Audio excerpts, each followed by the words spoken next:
네, 반갑습니다. 오늘의 주제는 이제 딥러닝이 이제 무엇인가에 대해서 이제 간단하게 공유를 하고요. 그야말로 이제 인공지능이라 하지 않고 제가 꼭 집어서 딥러닝이라고 말씀드리는 거는 인공지능이 좀 의미가 사람마다 조금씩 다른 것 같아요. 그래서 좀 구체적으로 제가 생각하는 부분은 그냥 딥러닝이라고 생각하시면 될 것 같고, 딥러닝이 무엇인가, 그리고 지능이 무엇인가, 딥러닝과 지능, 그리고 제가 원래 그 딥러닝을 하기 전에는 미들웨어도 개발을 하고, 그리고 자바 개발도 하고, 그리고 그 연구소 소장을 계속 하면서 크리에이티비티, 그러니까 창의성에 대해서 굉장히 많이 좀 이제 고민을 했습니다. 그러면 이제 창의적인 지능이 과연 뭔가, 그런 부분도 한번 얘기를 나눠보고요. 그리고 요즘은 이제 결론은 조금 이게 좀 쓸데없는 얘기 같기도 하지만 요즘 좀 이렇게 만화 같은 얘기긴 한데, 다들 어떤 사람들은 굉장히 두려워하고 있고 어떤 사람들은 뭐 아무것도 아니다 뭐 이렇게 얘기하기도 하는데, 과연 이제 우리가 이런 지능의 시대에 어떻게 공존할 수 있을까, 뭐 그런 얘기 좀 가볍게 한번 나눠보도록 하겠습니다. 네, 순서는 뭐 공지된 대로 먼저 신경망에 대해서 알아볼 테고요.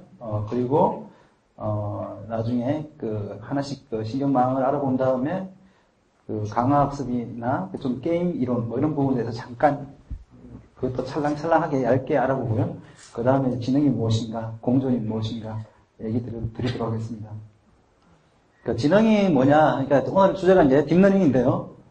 지능이 뭐냐, 결국은 이제 신경망이라고 볼 수 있겠습니다. 생체, 그러니까 우리 사람을 포함해서 고양이라든가 집에서 키우는 개라든가 이런 친구들이 다 학습이 되지 않습니까? 강아지 이렇게 밥 줄 때 다 학습을 하게 되는데, 이러한 신경망이 결국 학습을 하는 건데요. 생체에 적용된 신경망과 그리고 우리가 컴퓨터에서 적용하는 인공신경망이 이제 어떤 차이가 있을지 한번 보고, 또 어떤 게 유사할지 한번 잠시 생각을 해보는 시간을 갖도록 하겠습니다. 네, 저는 신경망을 얘기할 때 인공신경망과 생체신경망이 이제 근본적으로는 조금 가깝다, 유사하다. 그리고 사람이나 개, 고양이의 이 신경망이라는 것 자체가 오랜 진화 역사를 통해서 상당히 이제 효과적이라는 게 검증이 되어 있지 않습니까? 그렇기 때문에 컴퓨터 인공지능 혹은 인공신경망도 현재로서는 어느 정도 이 검증된 아키텍처를 많이 모방할수록 도움이 된다, 이러한 관점을 하나 가지고 있습니다. 물론 인공이기 때문에 사람이 이 신경망을 만들 때 진화의 방식대로 꼭 만들어야 되는 건 아니죠. 이제 사람도 창의성을 갖고 있으니까 또 새로운 신경망의 구조를 만들면서 뭐 다르게 발전할 수도 있겠지만, 그래도 주류가 되는 부분은 가능하면은 기존의 어떤 생체 신경망에 좀 가깝게 가는 게 더 효율적이지 않을까 하는 이런 가정을 가지고 있습니다. 그래서 잠깐 그런 관점에서 지금 이제 유행하고 있는 신경망들에 대해서 간단한 원리들을 설명드릴 테니 한번 생각을 해보십시오. 이게 생체 신경망과 인공신경망이 비슷한 것인가, 아니면 이 구조는 좀 독특한 것인가, 사람이 조금 창의적으로 만든 것인가, 좀 그러한 생각을 가지면서 들어주시면 좀 더 이해하기가 쉬울 것 같습니다. 저도 이렇게 생물을 공부한 지가 굉장히 오래됐습니다. 제가 고등학교 때까지 생물 공부하고 제가 대학교 때부터는 생물을 공부하지 않았거든요. 그래서 최근에 이렇게 생물을 좀 보고 있는데요. 여기서 이제 가장 중요한 거는 수상돌기라는 부분과 그리고 이쪽에 축삭돌기라는 부분이 있습니다. 수상돌기는 입력을 받아들이는 곳이고요. 신경의 입력을 받아들이는 부분이고, 그래서 영어로는 덴드라이트라고 그러고, 이쪽은 액선이라고 그러는데, 축삭돌기 혹은 축색돌기. 제가 고등학교 다닐 때는 축색돌기라고 배우는데 요즘은 다 축삭돌기라고 발음하더라고요. 이 부분이 있고요. 그리고 신경의 핵이 되는, 이게 신경 메인이죠. 뉴런이라고 부르는 신경세포 핵입니다, 이쪽이. 그래서 입력이 들어오면 이 신경 핵에서 처리를 뭔가를 하고 이렇게 신경이 흐르게 됩니다. 그리고 이러한 하나를 이제 뉴런이라고, 신경세포라고 부르는데, 이 뉴런들이 굉장히 많이 있습니다. 굉장히 많이 있어가지고 이 뉴런과 뉴런을 연결해주게 됩니다. 연결하는 것이 이쪽이 입력이고 이쪽이 출력이기 때문에 입력을 통해서 이렇게 출력으로 가게 되면 그 다른 신경의 액선, 그러니까 축삭돌기 그 터미널 쪽에서 그 다른 새로운 그 뒤에 있는 뉴런의 어떤 수상돌기 쪽으로 이렇게 흐름이 그 시그널이 전달됩니다. 신경 자체가. 그때 여기 이 부분을 가지고 연접이라고, 우리말로 연접이라고 하는데, 저희 흔히 영어로 이제 사이냅스라고 부르는, 시냅스 혹은 사이냅스라고 부르는 부분입니다. 앞으로는 이제 사이냅스라고 부를 텐데요. 이렇게 신경 전달 물질이, 이렇게 만들어져 가지고, 이 분자가, 실제 피지컬하게 연결될 수도 있고 안 될 수도 있는데요. 그러니까 신경들이 실제로, 축삭돌기랑 수상돌기 연결되지 않는다고 생각하시는 게 맞을 것 같고요. 어쨌든 이런 분자의 흐름을 통해 가지고, 화학적인 반응에 의해 가지고 그 신경이 흐르게 됩니다. 그리고 이제 보통 이제 이 사이냅스는 이렇게 보통은 두 가지가 있다고 하는데 정기적 시냅스가 있고 그리고 화학적인 시냅스가 있습니다. 그 전기적인 시냅스는 조금 하드웨어적으로 연결이 됐다고 생각하시면 되고요. 좀 실질로 전기가 통하는 통로가 있다고 생각하면 되는데 인간의 몸에 있는 가장 뇌에 있는 많은 부분들은 화학적 시냅스입니다. 화학적 시냅스는 이렇게 분자만 흐르면 되기 때문에 굉장히 유연하게 그러니까 시냅스라는 게 말씀드린 대로 연결을 하는 겁니다. 뉴런과 뉴런이 굉장히 연결하기 쉽게 되어 있다. 화학적인 물질만 있으면은 전기의 신경의 감각들이 흐르게 되기 때문에 굉장히 인간이뿐만 아니라 이 동물들의 생명체들의 신경이라는 것이 서로 다른 신경들 간에 연결하기 쉽게 되어 있다. 이 부분을 좀 기억해 주시면 좋을 것 같습니다. 네, 다시 이제 신경의 흐름에 대해서 다시 한 번 더 말씀드릴 텐데요. 이게 시냅스 부분이고요. 앞에 했던 그림을 살짝 옆으로 돌렸죠. 앞에 있던 그림을 이제 수직으로 되어 있는 걸 수평을 했고, 이게 앞쪽 뉴런이고, 뉴런이 끝이고, 이제 뒤쪽에 뉴런의 인풋입니다. 인풋이 수상돌기라고 말씀드렸고, 여기 축삭돌기가 아웃풋이라고 말씀드렸습니다. 그리고 이쪽에는 보통 이제 화학 물질에 의해 가지고 연접 시냅스가 동작을 하게 되어 있고요. 여기서 이제 기능적인 연결체라고 제가 적었습니다. 그러니까 실제로 물리적으로 연결될 가능성도 있고요. 전기적인 시냅스는 물리적으로 연결된 부분이 있고요. 대부분은 이렇게 화학적으로 분자가 흘러가지고 마치 연결이 된 것처럼 이렇게 동작하게 되어 있습니다. 그리고 이게 화학적 시냅스 같은 경우는 굉장히 실제적으로 물리적으로 연결되어 있지 않더라도 쉽게 시그널들을, 신호들을 전달할 수 있기 때문에 하나의 뉴런의 축삭돌기로부터 수천의 뉴런들의 수상돌기로 시냅스 통해 가지고 전달할 수가 있습니다. 실제로 사람의 몸이 그렇게 되어 있습니다. 그래서 사람의 뇌는 이게 계속적으로 새로운 자료가 나올 때마다 이게 뉴런 개수가 하고 증가하는데요. 최근 자료에 의하면 한 860억 개 정도가 있다고 합니다. 그리고 뉴런당 평균 7,000개의 시냅스가 연결이 된다고 합니다. 7,000개의 입력이 있고 7,000개의 출력이 있습니다. 엄청나게 많은 거죠. 그리고 심지어 손해의 이 부분이 손해가 기본적으로 반사운동이라든지 이런 것들을 관장하는 놈인데, 감각 정보가 직접적으로 손해로 옵니다. 이 손해에서는 바로 근육운동을 이렇게 출력으로 보내게 되는데, 이 부분에는 굉장히 대부분의 모든 신경세포도 연결되기 때문에 무려 10만 개의 시냅스가 연결되는 이런 구조를 가지고 있습니다. 그래서 여기서 알아두셔야 될 부분은 사람의 뇌에 있는 이 시냅스들, 그러니까 뉴런과 뉴런을 연결하는 부분이 굉장히 복잡하게 얽혀 있구나. 굉장하다는 수준이 거의 이렇게 뉴런 개수도 엄청나게 많은데다가 시냅스가 하나의 세포와 신경세포 연결하는데 기본이 7,000개 정도 있고 심한 놈은 한 10만 개까지 되는구나. 이런 부분들을 이해해 주시면 다음에 인공신경망하고 비교할 때 좀 비교가 많이 될 것 같습니다. 네. 요게 금방 말씀드린 생체 신경망이고요. 요 밑에 있는 게 인공신경망입니다. 인공신경망이라는 것은 컴퓨터에서 함수로 만들었다는 뜻이고요. 이게 수상돌기에 해당하는 인풋이 있습니다. 인풋이 지금 여러 개라는 뜻이죠. 아까 전에 하나의 세포에 7,000개가 들어오지만 실제로 7,000개가 들어오지는 않고요. 그보다는 좀 작은 게 들어올 수도 있고, 아니면 인풋이 실제로 그렇게 많은 경우도 있습니다. 사실은 이 인풋이 해당되는 거고, 그리고 여기서 이제 썸을 합니다. 합한다는 뜻이죠. 여기서 들어온 입력 신호들을 합하는 역할을 하고 있고요. 그리고 역치라고 해서 어떤 활성 전이가 되면은 전류를 흐르고 아니면 안 흐른다는 거 아마 생물 시간에 배우셨을 텐데 아마 역치라는 게 있습니다. 활성함수라는 게 있어가지고 영어로는 이제 액티베이션 펑션이라고 하는데 액티베이션 펑션이 되면 이 뒤쪽으로 흐르고 아니면 안 흐르고 뭐 이러한 개념으로 그러한 개념으로 이 인공 함수도 그렇게 만들어져 있습니다. 뉴런이. 그리고 축삭돌기에 해당하는 아웃풋이 있습니다. 아웃풋도 하나일 수도 있고 여러 개일 수도 있습니다. 그리고 이거는 이제 똑같은 걸 하나 더 그렸고요.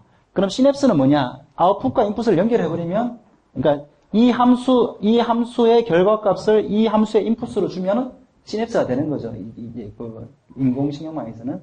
네, 그렇게 해서 지금 생체 신경망과 거의 유사한 형태로 이렇게 함수를 에뮬레이션 해가지고 인공신경망을 만들었다고 볼 수 있겠습니다. 네, 이게 인공신경망의 끝입니다. 네. 실제로 이게 제일 중요한 부분이고요. 뭐 이외에 이제 수학적인 부분들이 좀 있긴 하지만 그것은 이제 한 번만 신경망을 만들고 나면 그 다음부터는 이제 앞티마의 최적화 문제이기 때문에 제가 따로 디테일한 부분은 언급하지 않았고요. 그러면 이제 심층신경망이 뭐냐? 심층신경망은 더 간단합니다. 그야말로 딥합니다. 딥이라는 것이 여기 입력이 있습니다. 입력. 처음에 입력이라고 생각하면 우리가 사람의 시각이라든가 촉각이라든가 뭐 통각 뭐 이런 것들을 우리가 이제 입력이라고 생각하시면 되고요. 그리고 출력은 우리가 원하는 어떤 결과값이겠죠. 이제 그 사이에 지금 보면은 신경이 뉴런이 하나, 둘, 세 개가 있습니다. 이게 이제 레이어라고 부르는데요.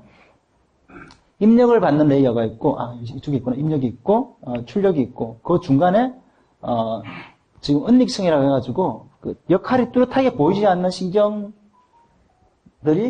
두 층이 있습니다. 인공신경망인데, 이 두 층이 들어가 있습니다. 이걸 가지고, 히든 레이어, 그러니까 숨겨져 있다고 히든 레이어라고 부르고요. 지금 히든 레이어 1, 2가 있습니다. 그러니까 입력을 받아서 처리하면은, 히든 하나, 히든 둘. 그래서 이렇게 히든이 들어가가지고 입력과 출력이 바로 연결되지 않으면 이걸 가지고 깊다. 그래서 심층신경망이라고 부릅니다. 딥 뉴럴 네트워크랍니다. 이게 이제 앞으로 오늘 얘기할 사실은 전체이기도 합니다.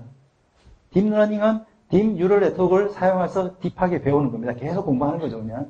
이게 사실 오늘 얘기할 거의 전부라고 생각할 수 있겠습니다. 그러니까 딥은 2개 이상 입력하고 출력 외에 또 있다. 이게 그런 의미에서 딥이다. 이렇게 생각하시면 될 것 같고요. 그 외에 다른 의미는 실제로 없습니다. 약간 마케팅적인 의미가 있고요. 원래는 이제 신경망이라는 것 자체가 아티피셜 뉴럴 네트워크를 만든 지는 굉장히 오래됐습니다. 지금 한 40년까지 된 것 같은데요. 그 신경망들이 굉장히 좀 이렇게 많은 세상의 문제들을 풀지 못한 여러 가지 이유가 있었어요.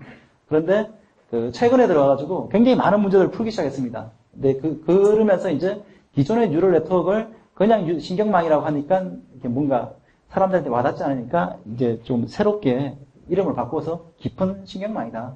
이렇게 해서 좀 이렇게 많이 마케팅적으로 좀 활용하는 그라고 생각하셔도 되겠습니다. 자, 그럼 이제 학습이란 뭐냐? 이게 참 이제 어려운 얘기인데요. 우리가 이제 학습이라는 것을 먼저 생체 한번 생각을 해보면 생체라는 것은 이제 흔히 이제 강화라고 그럽니다. 강화라고 그러는데 우리가 뭔가를 계속적으로 쉽게 말씀드리면 우리가 뭔가 이렇게 아령을 들고 계속 운동을 해요. 운동을 하게 되면은 신경 세포에 가지고 자꾸 근육이 강화됩니다. 마치 그런 것처럼 신경이라는 것은 계속 동일한 신호를 계속 보내게 되면 사람 몸에서 그 신경들이 강화가 돼가지고 그 다음에 동일한 신호가 들어왔을 때는 빠르게 전달할 수 있도록 아까 전에 시냅스라고 한 부분들이 강화되게 됩니다. 그래서 시냅스가 강화되면 더 빨리 인풋을 전달할 수가 있는데요. 더 강하고 빠르게 전달할 수 있기 때문에 더 멀리 보낼 수도 있고 그러한 특성을 일반적인 생체 신경망이 갖고 있습니다. 근데 그러한 것들을 그러면 인공신경망에서는 어떻게 학습할 것인가? 이게 이제 굉장히 이제 궁금할 수 있지 않습니까? 근데 이건 수학이기 때문에 사실 산수라고 보셔도 되는데 아마 오늘 수학 중에서 제일 어려운 아마 수학일 것 같습니다. 이게 잘 아시겠지만 시그마가 썸이죠, 썸. 네. 지금은 이제 인풋이 두 개가 있다고 가정했습니다. X1하고 X2가 있다고 가정했고요. 그리고 이거는 이제 나중에 보면 알겠지만 노이즈입니다. 노이즈에 해당하는 부분이고 일부러 이걸 주는 겁니다. 그래서 항상 하나씩 B가 하나 있다고 가정하시면 되고 기본적인 거는 이걸 무시하셔도 되고요. 웨이트라는 값이 있습니다. 가중치라는 거. 그러니까 우리가 입력을 처리할 때 사람이 신호를 입력할 때 집중해야 되는 부분과 집중하지 않아도 되는 부분, 무시해야 되는 부분이 있지 않습니까? 그러한 것들이라고 생각하시면 되는데 그걸 웨이트라고 합니다. 가중치. 내가 뉴런이 처리할 때 어떤 인풋에는 좀 더 가중치를 줘서 신경 써서 처리를 하고 어떤 것들은 이거는 뭐 별 상관도 없기 때문에 좀 무시해야 된다 그러면 그거는 이제 무시하고 예를 들어서 W2는 뭐 중요하지 않으니까 0으로 하겠다. W1은 중요하니까 1로 하겠다. 뭐 그렇게 해서 하는 겁니다. 그리고 실제로는 계산을 어떻게 하느냐? 이게 결국은 웨이스라는 게 그쪽 이 사이냅스 그러니까 연접의 색이라고 생각할 수 있습니다. 그러면 X1이나 X2가 들어왔을 때 X1이 더 중요한 거예요. 그러면은 W1은 1로 하고 W2는 0로 합니다. 그럼 항상 이 결과값은 X1에 의해서 좌지우지 되겠죠. 그러면 X2는 어떤 큰 값이 들어오더라도 W2가 0이기 때문에 뒤쪽에는 영향을 주지 않게 됩니다. 그러한 방식으로 동작을 하게 되겠습니다. 그러면은 학습이란 말은 뜻이 뭐냐 하면은 어느 게 더 중요하고 어느 게 안 중요한지를 아는 것. 그러니까 결국은 이 W1과 W2를 우리가 목표한 어떤 값을 만들기 위해서 값을 잘 매겨줘야 되는데 그거를 사람이 매기는 게 아니고 신경망이 스스로 배우는 걸 가지고 학습한다고 얘기를 합니다. 그러면 이 W1과 W2를 아까 뭐 이렇게 어느 게 중요한지 가르쳐 주지도 않았는데 어떻게 학습할까 궁금하시잖아요. 근데 그거를 알아서 학습하는 게 신경망의 굉장히 놀라운 특성입니다. 그러면 이제 어떻게 아느냐? 이제 그게 이제 굉장히 독특한데요. 자, 우리가 이제 앞쪽에 인풋이 있습니다. 인풋이 지금은 이제 X1, X2 두 개라고 돼 있지만은 뭐 예를 들어 가지고 사진이라고 생각해 봅시다. 이미지라고 했을 때 이미지에 택시도 하나 있고 버스도 하나 있고 뭐 자전거도 하나 있고 뭐 아니면 개도 있고 고양이도 있고 뭐 그렇다고 쳤을 때 네, 그 인풋을 하나 줍니다. 지금은 개의 사진을 줬어요. 그러면은 이걸 통과해가지고 여기 이제 언닉층을 지나가지고 언닉층이 한 두 개 있다고 가정해봅시다. 언닉층을 두 개 지나가지고 결과 H라는 것은 이제 가정이라고 그러는데 하이파테시스라고 그러는데 가정이 고양이로 나왔어요. 어떤 간에 뭐 어떻게 된지 잘 모르겠지만 가정이 고양이 나왔어요. 처음에 값들은 랜덤하게 보통 줍니다. 랜덤하게. 그러니까 뭐 쓰레기 값을 줄 수도 있고 조금 뭐 예쁜 값을 줄 수도 있겠지만 어쨌든 간에 아무 값이나 주는 거예요. 그런데 잘 모르는데 내가 고양이 사진을 줬어요. 그러면 고양이라고 나와야 되는데 그거를 알려주는 게 누구냐 하면 실제로 이것을 계산해 보니까 개라고 나왔어요. 그런데 사람은 이게 고양이 사진인지 알고 있어요. 그러면 우리는 사람이 알고 있는 그 값을 y라고 보통 부릅니다. 우리 그냥 산수할 때 수학 때 배웠잖아요. x가 인풋이고 y가 출력이잖아요. 그래서 y가 출력입니다. 이게 정답인 거죠, y는. 그래서 이제 앞으로 이게 신경망 얘기하실 때 y 값 그러면 이거는 정답이다라고 생각하시면 됩니다. 알고 있는 정답. 이게 y 값이고요. h 값은 계산한 결과 값이에요. 가설이 나온 거죠.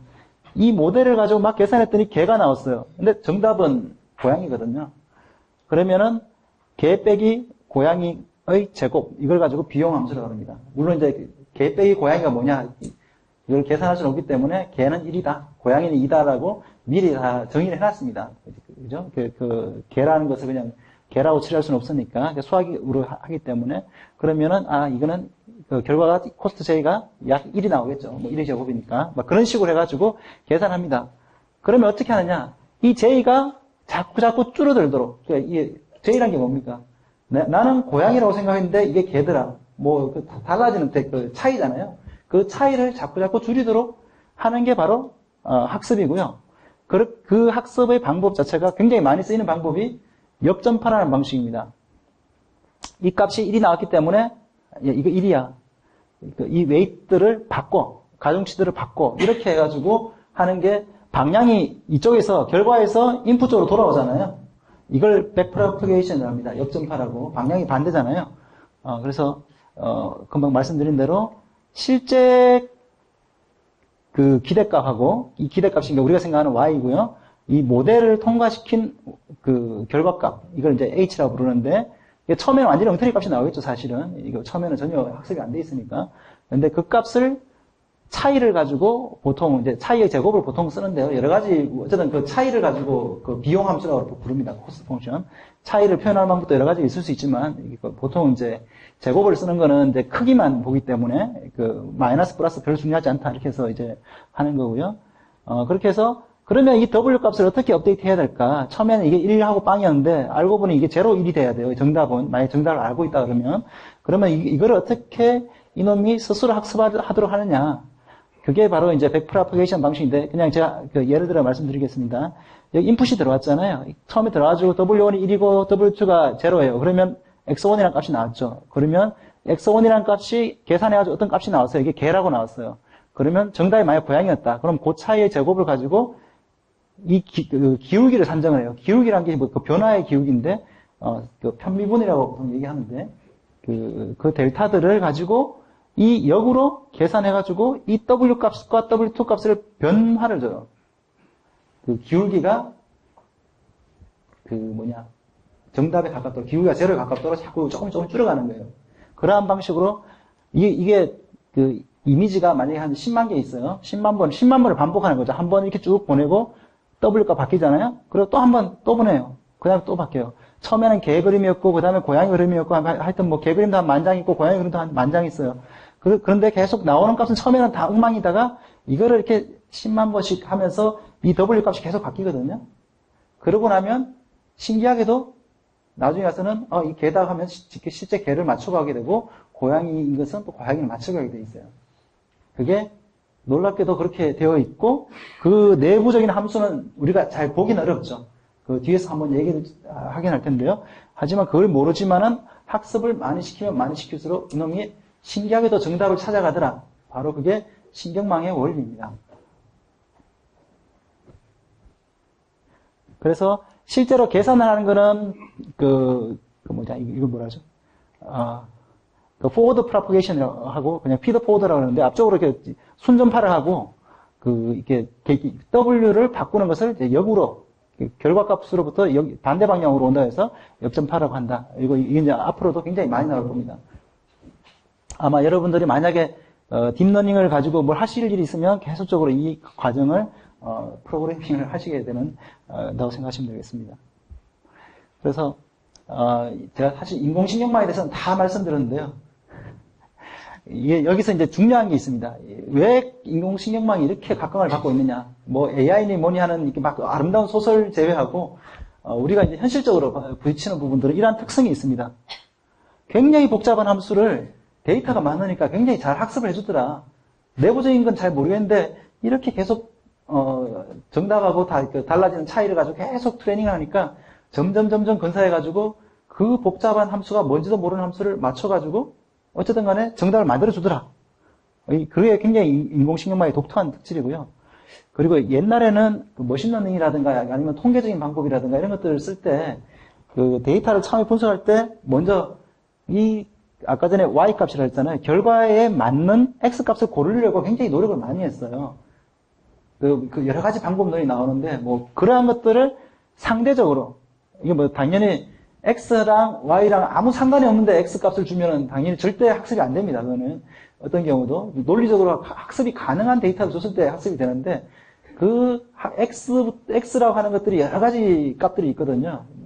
그런데 그 중에서 정말 Y에 관계된 것도 있고 아닌 것도 있을 거예요. 그러니까 빅데이터를 다룬다 그러면 뭐 X가 무려 10만 차원, 10만 개다. 그러면은 10만 개가 다 기본 데이터 하나에 쭉 들어가는데 이 중에 한 3개는 굉장히 중요하게 Y 값에 관련이 있는 거고, 나머지 9만 개는 상관이 없는 거다. 그렇게 되더라도 데이터가 많다 그러면, 샘플이 많다 그러면, 이 놈은 알아서 학습을 해가지고 관련이 없는 놈은 웨이트를 다 빵으로 지가 알아서 만들어버린다는 거죠. 그러니까 사람이 손이 덜 가는 거죠. 그런 측면에서 옛날에는 데이터 피처 셀렉션 하는데 한 몇 달 이상 걸리고, 그랬었는데 상대적으로 그러한 것들이 많이 줄더라. 물론 지금도 이제 이게 정말 관련이 전혀 없는 것들만 모아두고 정말 중요한 데이터를 입력을 안 넣으면 당연히 학습이 안 되지만 그런 걸 제외한다면 상당수가 그 데이터만 많으면 학습이 잘 되더라는 게 있고 그리고 이게 조금 이제 레귤러리제이션 한국말로 뭐라고 그러는지 모르겠는데 하여튼 뭐 이게 조금 애매한 표현인데 아까 전에 웨이시 있었잖아요. 그 웨이시라는 것을 W1, W2 이렇게 이런 게 있는데 한 놈이 너무 커버리면 학습하기가 굉장히 어려워집니다. 그렇기 때문에 이 웨이 값들을 적당하게 작게 해줘야지 학습이 잘 되는데 이게 기존의 방법 분석 방법론에서는 이걸 사람이 일일이 다 조정을 해줬어야 됐어요. 그런데 지금은 그 뉴럴 네트워크는 그 제가 앞에 그 레귤라리제이션 팩터를 포함시키진 않은데 아까 WX 더하기 B 다음에 그 백프로페이션 할 때 이 레귤라리제이션 팩터까지 고려해가지고 하면은 그냥 학습만 하면은 자동으로 이 그 W 값들이 레귤라이즈 돼가지고 같이 학습이 돼버립니다. 굉장히 그것도 편리한 특성이라고 볼 수 있습니다. 그렇기 때문에 인공신경망은 기존의 분석 방법론에 비해서 굉장히 손이 덜 간다. 덜 갈 가능성이 높다. 뭐 무조건 손이 안 가는 건 아니고요. 그리고 중요한 거는 수십억 년 동안의 생명체가 진화를 하기 때문에 이 생명체가 진화하면서 신경망이 얼마나 효율적이다 하는 것이 이미 다 우리가 검증이 되어 있습니다. 우리가 다 그러한 어떤 증인들이지 않습니까? 그러한 것들이 인공신경망이 그 지금 AI로서 굉장히 좀 이렇게 각광을 받는 굉장히 큰 장점이라고 할 수 있겠습니다. 네네. 네네. Y 값은 네. 사람이 설정해 주는 거죠. 네, 맞습니다. 지금까지는 그렇습니다. 이제 네네. 신경망의 가장 큰 특성이 Y 값을 반드시 지정해줘야 됩니다. 이제 그 다음부터 이제 사람들이 이제 창의적으로 Y 값을 내가 안 하고 좀 다른 방식으로 하는 것들을 이제 고민하기 시작하는데요. Y 값을 하는 걸 이제 저희가 이제 Y 값이라고 부르기도 하고 레이블을 단다 해서 라벨을 단다 해서 레이블링이라고 하기도 합니다. 앞으로 이제 레이블링도 굉장히 자주 사용하게 될 텐데요. 그 레이블링이 굉장히 힘든 작업입니다. 사실은 사람이 이게 데이터가 엄청 많은데 데이터가 100만 개 있는데 그 100만 개의 데이터를 하나하나 다 레이블링 해줘야 되지 않습니까? 이건 개야, 이건 고양이야. 또 원래 한 번은 정답이 없었을 거 아닙니까? 이제 그런 것 때문에 레이블링 작업이 참 고되고 돈이 많이 들고 시간이 많이 드는 작업인데요. 지금도 보면은 제가 그저께인가 보니까 무슨 오디오 데이터를 100만 개를 사람들을 써가지고 돈으로 다 레이블링 해가지고 그거를 오픈으로 공유했던데 하여튼 굉장히 비싼 작업들입니다. 근데 그런 것들을 어떻게 하면 줄일 수 있을까? 그것들은 앞으로 굉장히 연구가 많이 되어야 되는 그러한 과제라고 할 수 있습니다. 예를 들어가지고 인풋이 1이 들어가면 아웃풋도 1이다. 인풋하고 아웃풋이 같아버리면 레이블링 굳이 안 해줘도 되지 않습니까? 네, 그런 것을 가지고 오토 인코더라고 그러는데 뭐 그러한 아이디어도 있고요. 뭐 그러면 그런 거 외에도 뒤에 보면 사실은 신경망인데 레이블링을 안 하는 케이스가 나옵니다. 그때 가서 한번 보시면 이건 좀 특이하네라고 생각할 수 있을 겁니다. 근데 저기서는 피처 셀렉션. 네네. 피처가 인풋 입력 값입니다. 네. 그 사람의 개입을 적게 해준다고 했는데. 네네. 레이블링 또 사람의 개입이 굉장히 늘어나네요. 네네. 예. 그러니까 이게 쌤 아니에요? 그건 아니고요. 레이블링이라는 것은 Y 값에 대한 거고 피처 셀렉션은 이제 X에 대한 겁니다. 원래는 X도 하고 Y도 해야 되는 건데 Y만 하면 되니까 이제 굉장히 많이 효율적인 거고요. 보통은 이제 X는 한 10만 개, 그러면 Y는 1개가 나와야 되거든요. 이제 그런 것들을, 만약에 X를, 물론 10만 개 중에서 고르는 일이긴 하지만은, 그런 것들을 다 하면 굉장히 번거로운 일이었는데, 실제로 예전에는 하나의 프로젝트가 굉장히 시간이 많이 걸렸습니다. 지금은 조금 나아졌죠. 그리고 컴퓨터기 때문에, 사람이 살다 보면 Y 값을 딴 데서 발견할 수 있는 데가 있습니다. 여기에 실제로 Y로 쓸 수 있는 데이터가 있네? 이런 것도 굉장히 중요한 겁니다. 사람이 매번 레이블링 하는 게 불가능하기 때문에 어떤 것들을 Y 값으로 해가지고 가능하면 사람이 레이블링 안 하고 기존의 데이터에서 Y 값을 갖고 올 거냐. 이런 것도 굉장히 어려운 주제고요. 하여튼 그 레이블을 찾을 수 있으면 굉장히 편하게 학습을 할 수 있습니다. 그 다음은 이제 합성곱 신경망이라고 하는데요. 컨볼루셔널 뉴럴 네트워크죠. 예. 자, 이거는 이제 합성고분 신경망에 대한 얘기는 사실은 아니고요. 앞에서 말씀드렸던 딥 뉴럴 네트워크에 대한 얘기입니다. 저기 발표 자료는 저 다 나중에 공유 드릴 테니까요. 예. 뭐 크게 그 새로운 내용이 별로 없기 때문에 예, 다 PDF로 다 공유 드리도록 하겠습니다. 이거는 이제 실제 이제 그 동물들의 그 실험에서 나왔는데 그 생체 신경망에서 그 원숭이 시신경 실험을 했습니다. 원숭이가 어떻게 그 시각적으로 그 인식을 하게 되는가 이런 것들을 실험했는데 해보니까 우리가 뭐 하나의 그 동그라미 같은 걸 하나를 인식하는데도 보니까 동그라미는 좀 이상한데 어쨌든 간에 그 사람이 얼굴이 있다 그러면 이 사람 얼굴을 인식하는데 실제로는 이 얼굴을 인식하려고 굉장히 다른 부분들 여러 군데가 활성화되더라. 이런 것들이 실험적으로 밝혀졌어요. 뇌파를 조사를 해봤더니만 어느 부위가 활성화되는가를 그 뇌에서 해봤더니, 다 다른 부위네? 라고 했는데, 특히 이제 아까 전에 그 초기 단계라고 한 게 뭐냐면은 입력에 가까운 레이어를 얘기합니다. 뒤로 가서 그 다음 레이어 이렇게 되게 돼 있는데, 처음에는 시각을 할 때 가장 기본적인 색채, 뭐 노란색이다, 파란색이다. 그리고 형태는 뭐 어떤 거냐면은 가로다, 세로다, 대각선이다. 이런 것들을 다 나눠서 인지를 한다는 걸 확인했어요. 실험을 해보니까. 처음에 그리고 난 다음에 그 원숭이가 이 얼굴을 인식할 때는 그 다음 단계에서는 이것들을 통합을 해가지고 그러니까 뭐 색깔 하나 분석하고 그 다음에 눈썹 같은 거는 가로잖아요. 가로인 그림들, 그 세로인 그림들 뭐 이런 것들을 다 따로 인지해가지고 그게 나중에 합쳐진다는 게 확인이 됐습니다. 그런데 생체신경망이 아니고 인공신경망도 학습이 되고 나면 아까 전에 제가 사진을 줘가지고 개다 고양이다 뭐 이런 얘기를 해가지고 다 학습시켰다 하잖아요. 한 100만 개의 그 뭐 데이터를 가지고 개 고양이를 다 학습시키고 나면 그 앞쪽에 있는 은닉청, 그러니까 앞쪽에 인풋 다음에 있는 그 히든 레이어들 한 1, 2, 뭐 3 이렇게 있다 치면은 이 히든 레이어 1 혹은 2 여기에서 갖고 있는 그 정보들 이거를 한번 찍어봤어요. 찍어봤더니 이미지로 표현을 하자면 가로만 있네? 세로만 있네? 이런 식으로 분해가 돼서 있더라. 이거는 이제 학습은 신경망이 스스로 하는 거기 때문에 우리가 이제 얘가 뭐가 들어갈지 예측은 할 수 없지만 결과적으로 보니까 그렇게 되더라는 것을 확인할 수가 있습니다. 이게 이제 특징을 추출한다 그러는데요.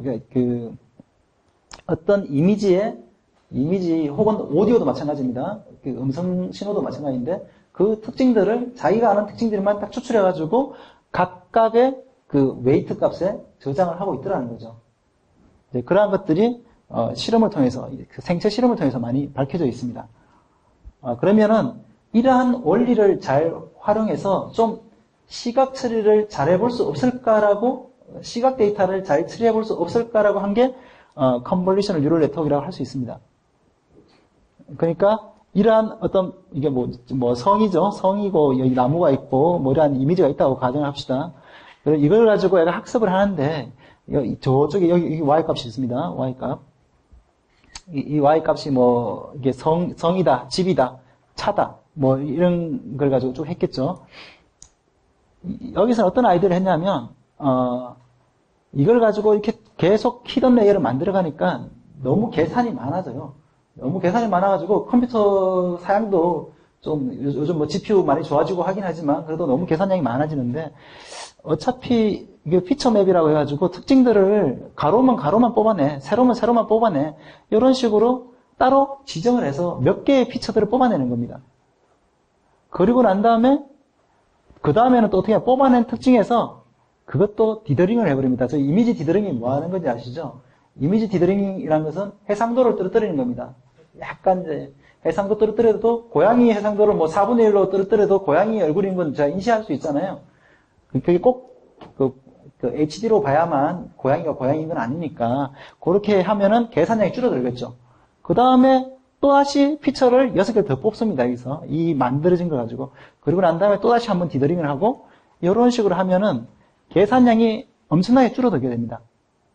왜냐하면은 원래는 이걸 다 뉴럴 네트워크를 했으면은 전부 다 이렇게 연산이 돼야 되는데 피처 맵은 뒤에 보면 알겠지만 요 부분만 이쪽에 연결이 됩니다. 모든 인풋이 다 연결이 되는 게 아니고 특정 부위만 연결하는 방식으로 하기 때문에 연산량이 엄청나게 줄어드는 특징을 가지고 있습니다. 그래서 그런데 이게 이렇게 해보니까 요 안에 있는 그 피처 맵들에 있는 요것들이 아까 전에 말씀드린 대로 이놈은 가로 정보만 들고 있어. 이놈은 세로 정보만 들고 있어. 뭐 이런 것들이 확인이 됐고요. 그렇게 하다 보니까 이 CNN을 썼을 때 가장 큰 장점은 상대적으로 다른 그냥 그 딥뉴럴 네트워크를 썼을 때보다 훨씬 빠르게 처리가 되더라. 왜냐하면 이미지는 고해상도지 않습니까? 이미지는 우리가 뭐 256 컬러를 하더라도 뭐 100 x 100의 256이면 상당히 인풋이 많지 않습니까? 이미 200만 개가 넘는 그쵸? 200만 개가 아니구나. 200억 개구나. 네. 100 곱하기 100이라 하더라도 100 곱하기 100 곱하기 256 해버리면 엄청난 디멘전이 나오지 않습니까? 그걸 가지고 다 계산을 해야 되니까 그 계산량을 줄이는 게 굉장히 중요하기 때문에 이러한 CNN이라는 어떤 생각을 발명해냈다고 생각할 수 있겠습니다. 그래서 합성곱이라는 연산이 있는데요. 사실 이 연산 자체는 그렇게 중요하진 않습니다. 이게 필터라는 것이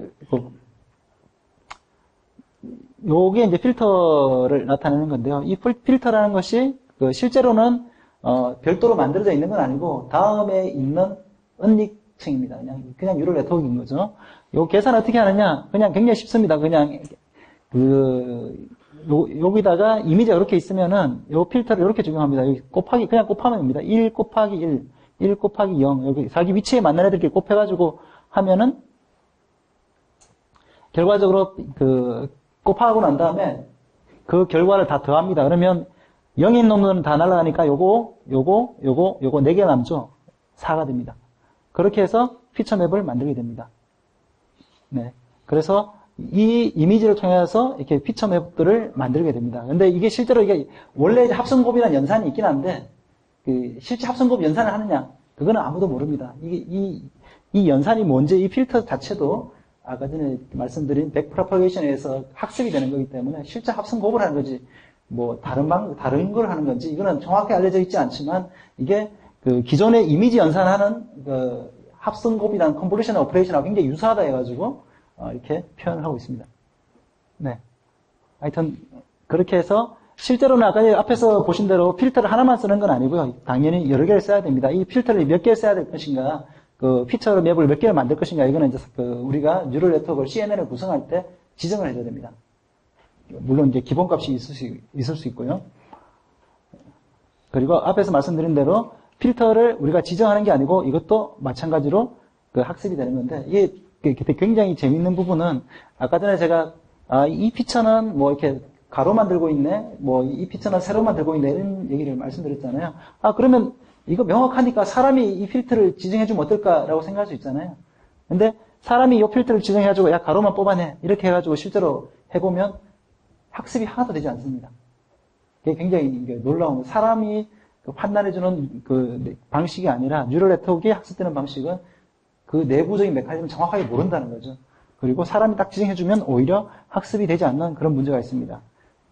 그리고 서브 샘플링은 앞에서 제가 디더링이라고 말씀을 드렸는데, 지금 요렇게 값이 나오게 되면 여기서 제일 큰 것만 하는 게 이제 맥스 풀링이라고 합니다. 이 풀링이라고도 하고 서브 샘플링이라고 하는데 같은 말이고요. 여기서 최소값을 구하면 뭐 0이겠죠. 민 풀링이 되겠죠. 요거 보통 많이 쓰는 방식이 맥스 풀링이기 때문에 이렇게 한 거고요. 그러면은 실제로 이미지를 표현할 때 가장 큰 값에서 표현이 되기 때문에 나머지 값들은 무시가 되는 효과가 있습니다. 결과적으로 해상도는 떨어지지만 연산량을 줄이기 위해서 이렇게 하는 겁니다. 자, 그러면 왜 CNN을 쓸까요? CNN은 앞에서 말씀드린 대로 비전, 그러니까 이미지 인식하는 쪽에서 엄청난 효율을 보여줬습니다. 우리가 요즘 이렇게 자율주행 얘기 많이 하는데, 자율주행 하는데 아무리 빵빵한 GPU를 들고 있다 하더라도 계산이 속도가 떨어져가지고 사고 나버리면 큰일 나지 않습니까? 그러니까 필요한 만큼의 연산을 해야 되는데, 기존의 딥뉴럴 네트워크 가지고 연산을 하면 너무 디멘전이 커가지고 도저히 감당이 안 되더라는 거죠. 근데 CNN은 굉장히 그런 데서 효율적인 것을 보여줬습니다. 그리고 아까 전에 표현한 대로 연결량이 적습니다. 모든 것과 다 연결하지 않습니다. 그런 특징들이 가지고 있고, 그리고 아까 전에 제가 말씀드리진 않았는데, 만약에 이제 RGB, 그러니까 레드, 그린, 블루 요 세 가지 이미지가 있으면 그 세 가지가 만약 255씩 있다 그러면 거기에 해당하는 뉴럴 네트워크의 웨이트 값들은 채널만 다르다고 해서 웨이선 같아집니다. 그렇기 때문에 학습이 좀 더 빠르게 되는 효과가 있습니다. RGB 채널별로 따로 웨이 값을 가져가지 않는다는 거, 그리고 계속 해상도를 줄이기 위해서 풀링이라든가 앞에서 이러한 기능들을 사용해가지고 굉장히 학습 속도를 높였다. 그리고 실제로 지금 이거 뭐 요즘 자율주행을 하는 것처럼 이미 스테이트 오브 아트라고 그러죠. 이미 검증돼가지고 그냥 누구나 쓰고 있는 그러한 네트워크 모델이라고 보시면 되겠습니다. 그러니까 CNN도 원래 딥뉴럴 네트워크가 거의 모델이 같긴 한데 학습도 다 백프로파게이션 하는데 그 중에 신경망을 좀 잘라가지고 일부만 연결해놨다. 이렇게 생각하시면 이해가 쉬우실 것 같아요. 이게 또 일종의 딥뉴럴 네트워크인데 연결 부위를 좀 줄여가지고 계산을 빠르게 했다. 그런데 그게 이미지 처리하는데 정말 좋더라. 그게 검증이 됐다. 이렇게 생각하시면 CNN을 이해했다고 볼 수 있겠습니다. 그러니까 CNN이 이제 가장 이제 성공적으로 많이 쓰이고 있는 네트워크이고요. 이게 사실 이미지에만 쓰이는 건 아니고 이미지 아닌 쪽에서도 계산이 좀 더 빨라야 되는 데서 그냥 쓰면 잘 됩니다. CNN이 일반적으로 잘 됩니다. 뭐 특징들을 추출하는 게 꼭 이미지에만 되는 게 아니고 저희는 뭐 타임 시리즈 같은 데도 시계열 데이터 분석할 때도 CNN을 쓰는 경우가 있는데 그런데도 생각외로 굉장히 잘 동작합니다. 계산도 빠르고요. 그리고 이제 그 다음 이제 두 번째로 좀 성공적으로 많이 쓰이는 모델 중에 하나가 RNN이라는 게 있습니다. 리커런트 뉴럴 네트워크라고 이게 순환 신경망이라고 그러는데 이거는 좀 독특합니다. CNN하고 좀 정반대입니다. 이게 X가 있고 인풋이 있죠. 그 다음에 Y가 있죠. 여기 이제 뉴런인데요. 이게 대먹임이 있습니다. 피드백이 있다는 거죠. 그렇기 때문에 어떤 효과가 있냐면은 원래 뉴런들에 비해서 연결이 엄청나게 늘어나는 효과가 있습니다. 좀 CNN하고 정반대라고 생각할 수 있는데 그래서 그리고 RNN에서 주장하는 게 아까 전에 보셨겠지만 뇌라는 것은 이렇게 레이어가 이렇게 있고 있다면 이렇게 바로 쭉 가는 게 아니고 계속 피드백 앞에서 연결됐던 거로 다시 돌아오는 연결도 많이 있다는 거죠. 그렇기 때문에 CNN이나 앞에서 보여줬던 DNN이라는 것은 제대로 한 생체 신경망이 아니다. 이런 주장을 합니다. 그래서 RNN이 조금 더 맞는 거 아니냐 뭐 이런 얘기도 하긴 하는데요. 일단 피드백이 있으면 어떤 의미가 있냐면 사실 신경망은 이렇게 돼 있는 거고요. 뉴런은 이렇게 이제 펼치면 다 똑같은 겁니다. 사실 요것이 다른 게 아니고 같은 노드예요. 같은 노드를 시간으로 나눴습니다. 처음에 인풋이 들어올 때 그걸 이제 XT라고 그러면 그 다음에 들어온 건 XT 더하기 1이라고 하고 그 다음에 XT-1이라고 하면 앞 시간에 연산된 결과가 뒷시간에 들어온 데이터에 영향을 주기 때문에 이것은 이제 펼치면 이렇게 됩니다. 실제로는 연산을 이렇게 하는 거죠. 실제 노드 자체는. 잘 구조 자체는 이렇게 돼 있지만은 실제 일어나는 연산은 마치 이런 것처럼 보인다는 거죠. 그래서 X가 실제로는 순서대로 들어올 거지 않습니까? X0가 들어오고 X1이 들어오고 X2가 들어오고 지금 말씀드린 0, 1은 디멘전이 아니고 시간을 얘기하는 겁니다. 시간 처음에 첫 번째 데이터, 두 번째 데이터, 세 번째 데이터 이런 식으로 계속 들어올 텐데 그러한 것들을 이렇게 대먹임으로 표현했기 때문에 이 RNN이 어떤 데이터에 강하냐 하면요. RNN은 이렇게 앞에 들어온 데이터랑 뒤에 들어온 데이터가 무슨 연관이 있다. 순서가 연관이 있을 때 데이터를 1번, 2번, 3번 이렇게 주는 거랑 1번, 3번, 2번 이렇게 주는 게 달라지는 그런 효과가 있을 때 RNN이 학습이 잘 됩니다. 근데 RNN의 문제는 보신 대로 계산량하고 메모리량이 급증을 하게 됩니다. CNN하고 정반대인 거죠. 그리고 이거는 이제 백프로파게이션 아까 전에 계산할 때 나온 얘기인데 이게 이제 백프로파게이션 하는 게 이제 미분을 사용하거든요. 편미분을 사용하는데 편미분이라는 게 결국은 이제 델타 그러니까 변화를 안 가지고 계산하는 방식인데 이거를 이제 펼쳐보게 되면 펼치게 되면 이 곱들이 발생하게 됩니다. 이 곱이라는 게 지금 요 그림을 얘기하는 건데 실제로는 같은 걸 알았잖아요. 요 노드가 같아요. 전부 다 W 값이 같은 거거든요. 근데 같은 값을 계속 곱해주게 되면 어떻게 됩니까? 1보다 큰 값이면 이게 뭐 100개라고 치면 100번 곱하면 계속 커지겠죠. 1보다 작은 거면 계속 작아지겠죠. 네, 그러한 문제가 있습니다. 그래서 그레디언트 계산을 하기 때문에 기울 계산할 때 이 웨이트 값이 적으면 0으로 수렴해가지고 아예 미분이 안 된다든지 아니면 무한대로 발산해버린다든지 이러한 좀 수학적인 문제가 있습니다. 그래서 RNN을 만든 사람들은 이러한 수학적인 문제를 좀 복잡하게 해결했습니다. 그 얘기를 하는 거고요. 그 1보다 커가지고 막 그 무한대로 발산하는 경우는 아까 전에 잠깐 언급했던 레귤레리제이션이라든가 아니면 그레디언트 이 값 자체를 이렇게 그 절대값으로 나눠준다든지 이렇게 해가지고 발산을 안 하도록 방지하는 방법을 사용하고요. 그 베니싱이라 해서 제로에 수렴하는 경우는 어떻게 하냐면 W를 안 곱하도록 다른 방법을 씁니다. 어떤 거냐면 그걸 가지고 LSTM이라고 부릅니다. 회로를 곱할 때 그냥 바로 곱하는 게 아니고 앞에 t-1에 있던 값을 곱할 때 이걸 기억할까 잊어버릴까 둘 중에 하나를 해가지고 forget gate랑 그 memory gate 뭐 이렇게 해가지고 더할 때 또 왜 다른 웨이트를 주게 돼 있습니다. 그렇게 하면은 이제 직접 곱해지지 않기 때문에 그레디언트 하지 않고 추가적으로 웨이트가 학습이 되는 거죠. 어쨌든 뭐 그러한 방식으로 좀 복잡한 구조를 써가지고 한다고 생각하시면 되겠습니다. 근데 왜 RNN을 쓰냐?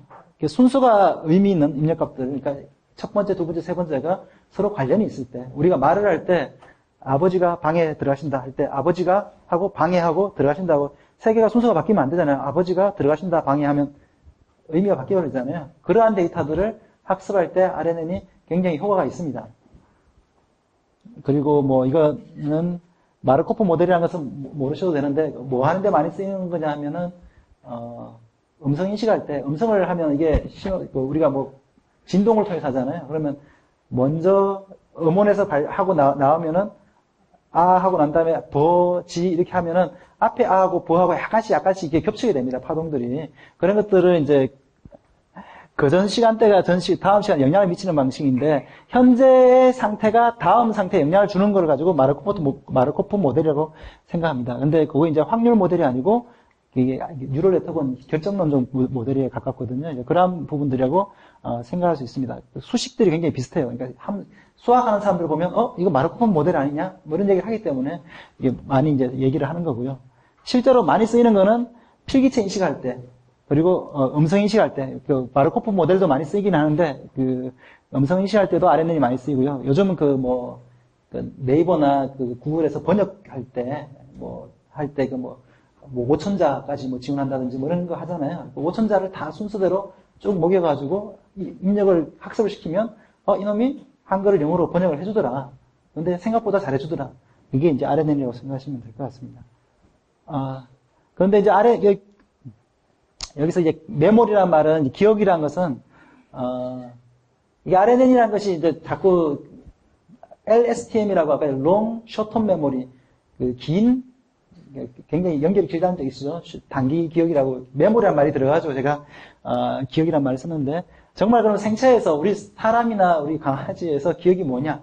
사람에서 기억이 뭘까요? 근데 기억이라는 것은 우리가 지금 그 신경과학 쪽에서 밝혀진 연구하고 있는 바로는 그냥 사이냅스의 강화랑 약화일 뿐이다. 망각을 한다는 것은 사이냅스가 뉴런과 뉴런 간의 연결이 약화되는 거고 뉴런과 뉴런이 강화되는 게 바로 기억이다. 이렇게 하고 있습니다. 그러니까 기억이라는 것이 별도의 있는 건 아니라는 거죠. 그리고 단기적으로 계속 똑같은 걸 공부하면은 그쪽에 연결이 강화됩니다. 그래서 단기적으로 벼락치기를 하면 그 다음날 시험 칠 때까지는 기억을 하는 거죠. 근데 그 장기 기억 강화는 벼락치기 하면 왜 하루 지나면 다 까먹지 않습니까? 그건 왜 그러냐 하면은 잠깐 시냅스 연결이 강화됐지만 이게 화학적으로 강화됐지만은 실제로 여기에 해당하는 새로운 단백질이라든가 이런 뉴런들이 만들어진 건 아니거든요. 근데 지금 밝혀진 바에 의하면 이게 최근에 밝혀진 건데요. CPEB라는 프리온이 있습니다. 프리온이 뭐냐면 단백질 중에 독특한 단백질인데 광우병에 나오는 단백질 잡아먹는 얘기 들으셨죠?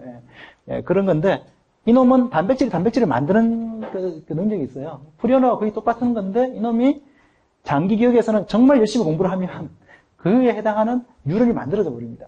그게 바로 CPEB라는 독특한 어떤 프리온이고요. 그래서 시냅스 연골이 강화되는 수준이 아니고 뉴런이 만들어져 버리는 그런 장기 기억을 하는 걸로 이게 몇 년 안 됐습니다. 최근에 밝혀진 어떤 그런 거고요. 그렇게 해서 사람들은 이러한 식으로 메모리를 가지고 있다. 라고 기억을 하시면 되겠습니다. 실제로 근데 우리가 그 인공신경망은 아직까지는 뭐 학습돼가지고 새로 그 신경 구조를 바꾸거나 이런 것들을 아직 못하고 있습니다. 그래서 사실은 이제 앞으로 아마 이런 부분들도 연구 과제가 아닐까라고 생각하고 있습니다.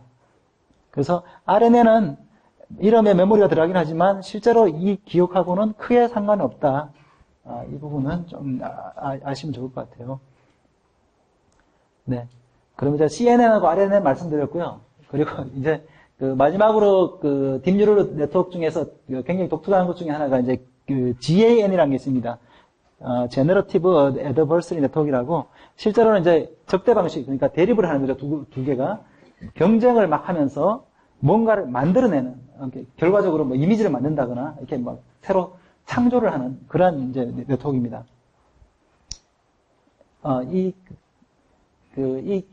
GAN이라는 걸 만든 사람이 약간 그 게임을 좋아했던 사람인 것 같아요. 그 게임 이론이라는 게 이제 어떤 효용을 추구하는 그 사람들이 뭐 착하고 나쁘고를 떠나가지고 최대의 효용을 추구한다는 가정하에서 이제 경제학이 이제 만들어지게 되는데 그 경제학에서 나오는 게임 이론이라는 게 있는데 거기에 미니맥스라는 전략이 있습니다.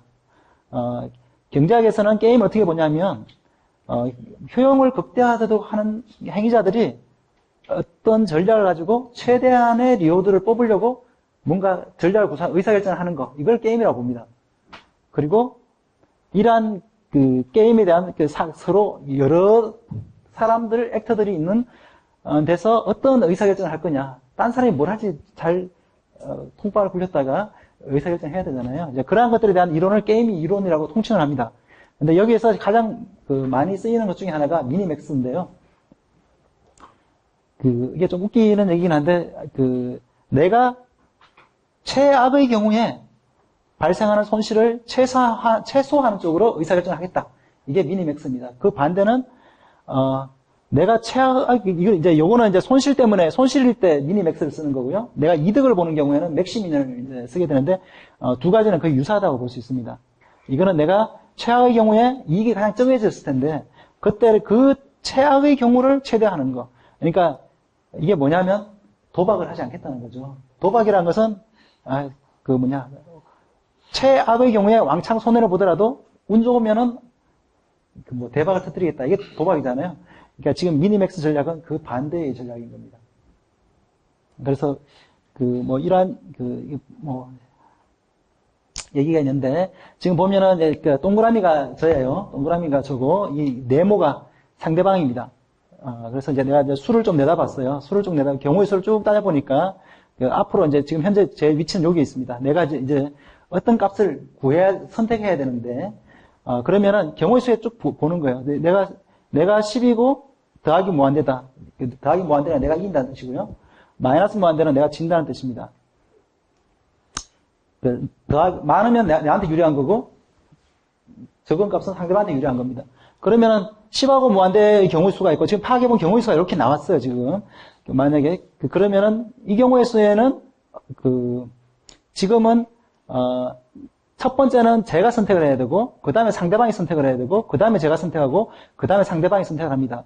네 번째는 이제 내다보는 수에 대한 얘기고요. 이거는 선택하는 건 아니고 그러면은 만약 이 경우의 수를 이제 역으로 올라가는 겁니다. 앞으로 내가 수를 내다보고 제가 일종의 뭐 오목을 둔다고 생각해보고 그러면은 10하고 무한대 이 두 가지 경우의 수가 있어요. 이쪽에서는 상대방이 선택할 거잖아요. 지금 이거는 경우의 수고 상대방이 선택하는 겁니다. 상대방은 무조건 값이 작도록 선택하거든요. 무조건 10을 선택하는 거죠. 5는 이게 경우의 수가 없으면 1로 가는 거고 이것도 경우의 수가 없는 거고 7하고 5가 있으면 무조건 5를 선택하겠죠. 네모는 상대방이 선택하는 거예요. 상대방이 마이너스 무한대는 자기가 이기는 거고 그리고 마이너스 7하고 마이너스 5는 마이너스 7이 더 작으니까 이쪽을 선택합니다. 그러면 이러한 시나리오가 나오잖아요. 그러면 내가 이제 두 번째는 제가 선택하는 거예요. 그러면 저는 어떻게 선택하느냐? 무조건 이기도록 선택하는 거죠. 큰 쪽을 선택하는 겁니다. 10하고 오니까 나 무조건 10을 선택하겠죠? 그리고 마이너스 10은 그냥 올라오는, 경우의 수가 없으니까 올라오는 거고, 5, 마이너스 7 이렇게 옵니다. 그러면 또 이제 상대방이 선택을 하겠죠? 상대방이 자기는 마이너스 쪽으로 갈 거니까 두 개가 있으면 당연히 마이너스 10을 선택할 거고, 여기 5하고 마이너스 7이면 마이너스 7을 선택할 겁니다. 그러면 이제 지금 제가 선택하는 거죠. 그러면 이런 식으로 다 합리적으로 효용을 추구한다고 가정을 했으면 상대방이 뭐 갑자기 자기 포기하고 그냥 내가 이기도록 해주겠다 그럴 수도 있잖아요. 그런 바보는 아니라고 가정을 하고 이렇게 쭉 예측을 해보면 마이너스 10하고 마이너스 7이 되겠네. 나는 이 둘 중에 나한테 유리한 건 마이너스 7인 거죠. 그러면 저는 이 시점에서 마이너스 7을 선택한다. 이게 미니맥스 전략이에요. 네? 이런 방식으로 동작을 하게 되어 있습니다. 갑자기 게임 이론을 왜 얘기했느냐 하면 이 겐이라는 게 이렇게 되어 있습니다. 제너레이터는 뭔가를 뭐 예를 들어 가지고 이미지를 만드는 거예요. 이미지를 내가 막 아무 이미지나 만든다고 가정해 봅시다. 막 쓰레기 이미지를 만드는 거죠. 제너레이터가 뉴럴 네트워크예요. 앞에서 봤던 평범한 딥 뉴럴 네트워크라고 생각하시면 되고, 그 디스크리미네이터도 네트워크입니다. 얘도 평범한 딥 뉴럴 네트워크이고요. 자, 그러면 이게 원본 데이터 샘플이 있습니다. 원본 데이터 샘플은 뭐냐면 디스크리미네이터는 이게 탐정이라고 생각하시면 됩니다. 이놈은 위패범, 위조지폐를 만드는 네트워크이고요. 이 친구는 위조지폐를 감별하는 네트워크예요. 위조지폐를 감별하는 네트워크는 이쪽은 다 원본이니까 정품이잖아요. 이거는 실제 한국은행에서 나온 거기 때문에 무조건 true로, 결과가 1로 나와야 돼요. 그리고 이쪽에서 만들어진 거는 다 빵으로 나와야 돼요. 하지만 여기서 섞여서 들어오기 때문에 디스크리미네이터는 어느 게인지를 모르는 거죠. 그래서 이렇게 학습을 하면 다 이건 y값이 1인 거잖아요. 그리고 사실은 이렇게 학습하면 다 빵이어야 돼야 되는데 이 제너레이터도 학습을 받기 때문에 점점 더 이 위패범은 점점 더 진품에 가깝게 학습이 돼요. 이게 백프로파게이션 돼가지고 그러면은 얘는 점점 더 디스크리미네이터가 구분을 하지 못하는 그러한 진품에 가까운 위패를 계속 만드는 거죠. 그렇게 해서 언젠가 디스크리미네이터가 더 이상 위패를 판별하지 못해버리면 이 네트워크는 끝나는 겁니다. 그러한 방식으로 학습하는 것들, 어떻게 되는 거죠? 제너레이트는 상대방, 위패범이 상대방이고, 저는 이제 감별사인데, 그러면 이쪽을 맥시마이즈 하고, 이쪽을 미니마이즈 하는 식으로 계속적으로 미니맥스 전략에 의해서 학습을 시키면은, 결과적으로는 이거랑 비슷해지게 해야 된다. 어느 정도 평형을, 학습이 더 이상 안 되는 평형을 이루면은, 위패랑 진패가 구분이 안 된다. 그게, 제너레이티브 어드베이스리 네트워크, 적대 방식으로 이렇게 위패를 만드는 거죠. 이 방식의 기본적인 원리입니다. 그래서, 이제, 실제로 이제, 요게 이제 정본이에요. 진품인데, 이걸 가지고, 디테일한 거는, 이 정품은 그냥 무조건, 아까 디스크리미네이터 D가 1로 되도록 무조건 학습하면 되는 거고요. 요거는 학습하기 쉽잖아요. 근데 이제 여기는 처음에 그냥 랜덤 값이 들어올 수가 있어요. 랜덤 아무 값이 들어오게 되면, 그 다음에 제너레이터를, 통해서 나온 이 데이터가 점점 더 이놈이 잘 학습이 되면은 위패가 진패에 가깝게 된다는 거죠. 사실은 이게 걔인데 원래는 전박이들이 아니에요. 원래는 다른 이미지인데 요 특징을 여기서 카피해가지고 이게 반영이 돼가지고 이놈들이 전박이가 돼버리는 그러한 결과물을 가지고 온다는 거죠. 그러니까 논리적으로 설명했을 때는 이 D는 어떻게 학습이 되냐면 얘의 진패 여부는 요 특정한 심벌을 학습을 한 거죠. 그렇죠. 학습을 할 때 각 네트워크라는 것이 특정한 심벌을 학습할 수가 있거든요. 특정한 피처를, 아까 전에 피처를 학습한다고 했잖아요. 그러니까 그러한 측면에서 봤을 때, 이놈은 진본이라고 생각을 해버리는 거죠. 그런 식으로 학습을 하도록 세팅을 하면, 괜히, 학습이 돼가지고 우리가 요렇게 하라고 지시하지 않았는데도 이렇게 해버린다는 거죠. 이렇게 별로 레이블링을 해주지 않아도, 그러니까 둘 다 똑같이 레이블링이 필요한 네트워크인데 결과적으로 레이블링을 하지 않아도 그렇게 새로운 뭔가를 만들 수 있다. 이게 이제 좀 독특한 케이스라고 볼 수 있습니다. 네, 걔는 사실은 이제 이러한 방식 자체가 아까 전에 말씀하신 대로 레이블링 없이 네트워크를 학습하는 방식이기 때문에 굉장히 각광을 받고 있고요. 굉장히 이러한 경쟁 방식으로 해가지고 이걸 변형해가지고 굉장히 많은 아류작들이 나오고 있습니다. 그래서 굉장히 성공적으로 하고 있고요. 요즘 보면은 수채화풍의 사진을 수채화풍으로 바꾼다거나 사진을 피카소풍으로 바꾸라. 이런 것들도 잘 하고 있고요. 그러한 것들이 다 이 겐 방식을 응용해가지고 만들어지는, 그라고 생각할 수 있습니다. 그 다음에 이제 강화학습입니다. 네, 강화학습도, 제가 조금 이제 생체라고 여기 쓴 거는 이제 우리 사람 몸에 좀 비유를 한 건데요. 강화학습의 가장 기본적인 형태는 우리가 생물학 시간에 배웠던 파블로프의 개입니다. 제가 조금 용어 때문에 뒤쪽을 먼저 볼게요. 강화학습에서 에이전트라는 게 있습니다. 에이전트라는 건, 만약에 이제 우리가 게임을 한다 그러면 게임의 주인공이 있잖아요. 네? 그, 바둑을 둔다면 바둑 플레이어가 에이전트라고 볼 수 있습니다. 어쨌든, 그런 누군가가 있어야 됩니다. 에이전트가. 그리고, 그, 사람도 마찬가지인데요. 사람도 내가 뭐 어떤 의사결정을 하려고 하면, 시뮬레이션을 머릿속에 하지 않습니까? 바둑 고수들이 먼저 바둑을 머릿속에 막 두지 않습니까? 이걸 이제 시뮬레이션을 할 수 있는데, 이걸 이제 모델이라고 부릅니다. 사람은 정확하게 세상을 알 수는 없어요. 누구든 간에. 다 자기만의, 자기 뇌 속에서 어떤 표상을 레프리젠테이션 하는데 표상을 안고 살아갑니다. 그래서 제 생각과 여기 앉아 계신 여러분들의 생각이 들을 때 같을 수 없지 않습니까? 똑같은 걸 얘기하는 것 같지만 사실은 다르게 표상하고 있을 가능성이 훨씬 높겠죠. 그렇기 때문에 실제로 나한테 있어서 모델은 제 머릿속에 있는 어떤 표상 모델입니다. 근데 그 표상이 점점점 사람들과 유사해지는 것은 현실 세계에서 부딪히기 때문에 현실에 가까워지기 때문에 좀 수렴해 가는 거지, 사실은 머릿속에 있는 거는 아무도 볼 수 없기 때문에, 누구나 이러한 표상, 이 모델을 안고 있습니다. 이렇게 우리가 살 때 실제로 생활을 이렇게 한다는 거죠. 그리고 팔럿이라는 것은 내가 어떤 의사결정을 해야 할 때 내가 행할 수 있는 행동들의 분포를 얘기합니다. 확률 분포입니다. 내가 굉장히 많은 행동들을 취할 수 있는데, 이게 어떤 것들이 있느냐, 이걸 이제 보통 정책이라고 부릅니다.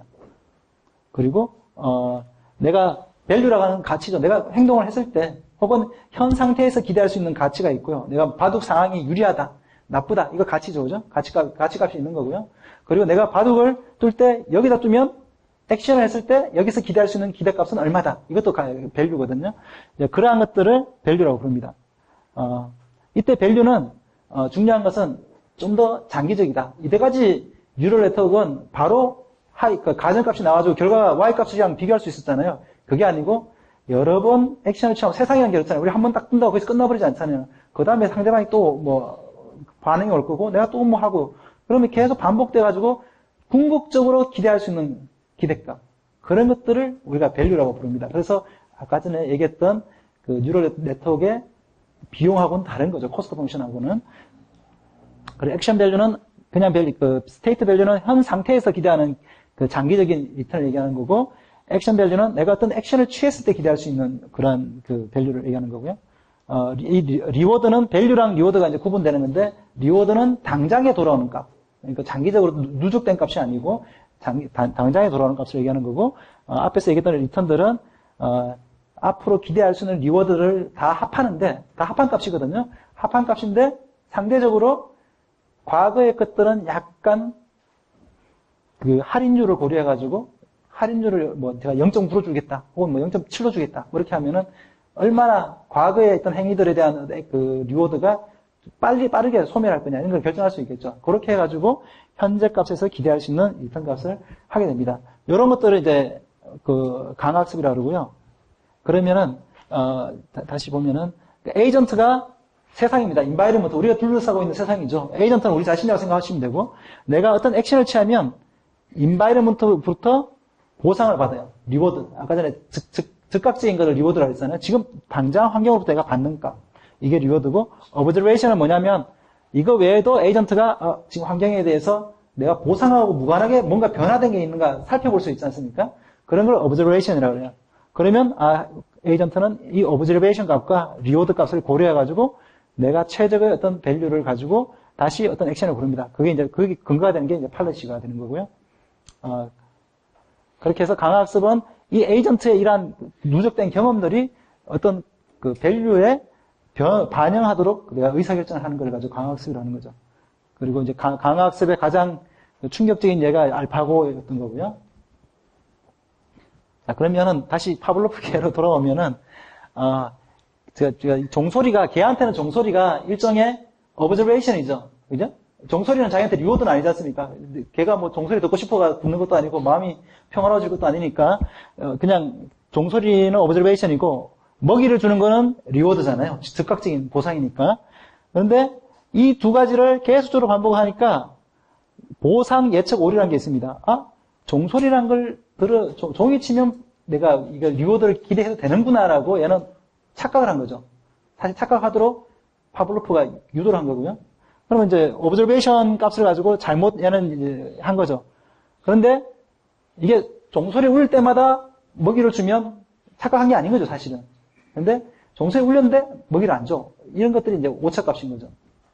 그러면 파블로프는 계속적으로 종소리 울릴 때마다 먹이를 주게 되면 이 개는 당연히 그게 정답이기 때문에 보상 예측 오류가 없는 거잖아요.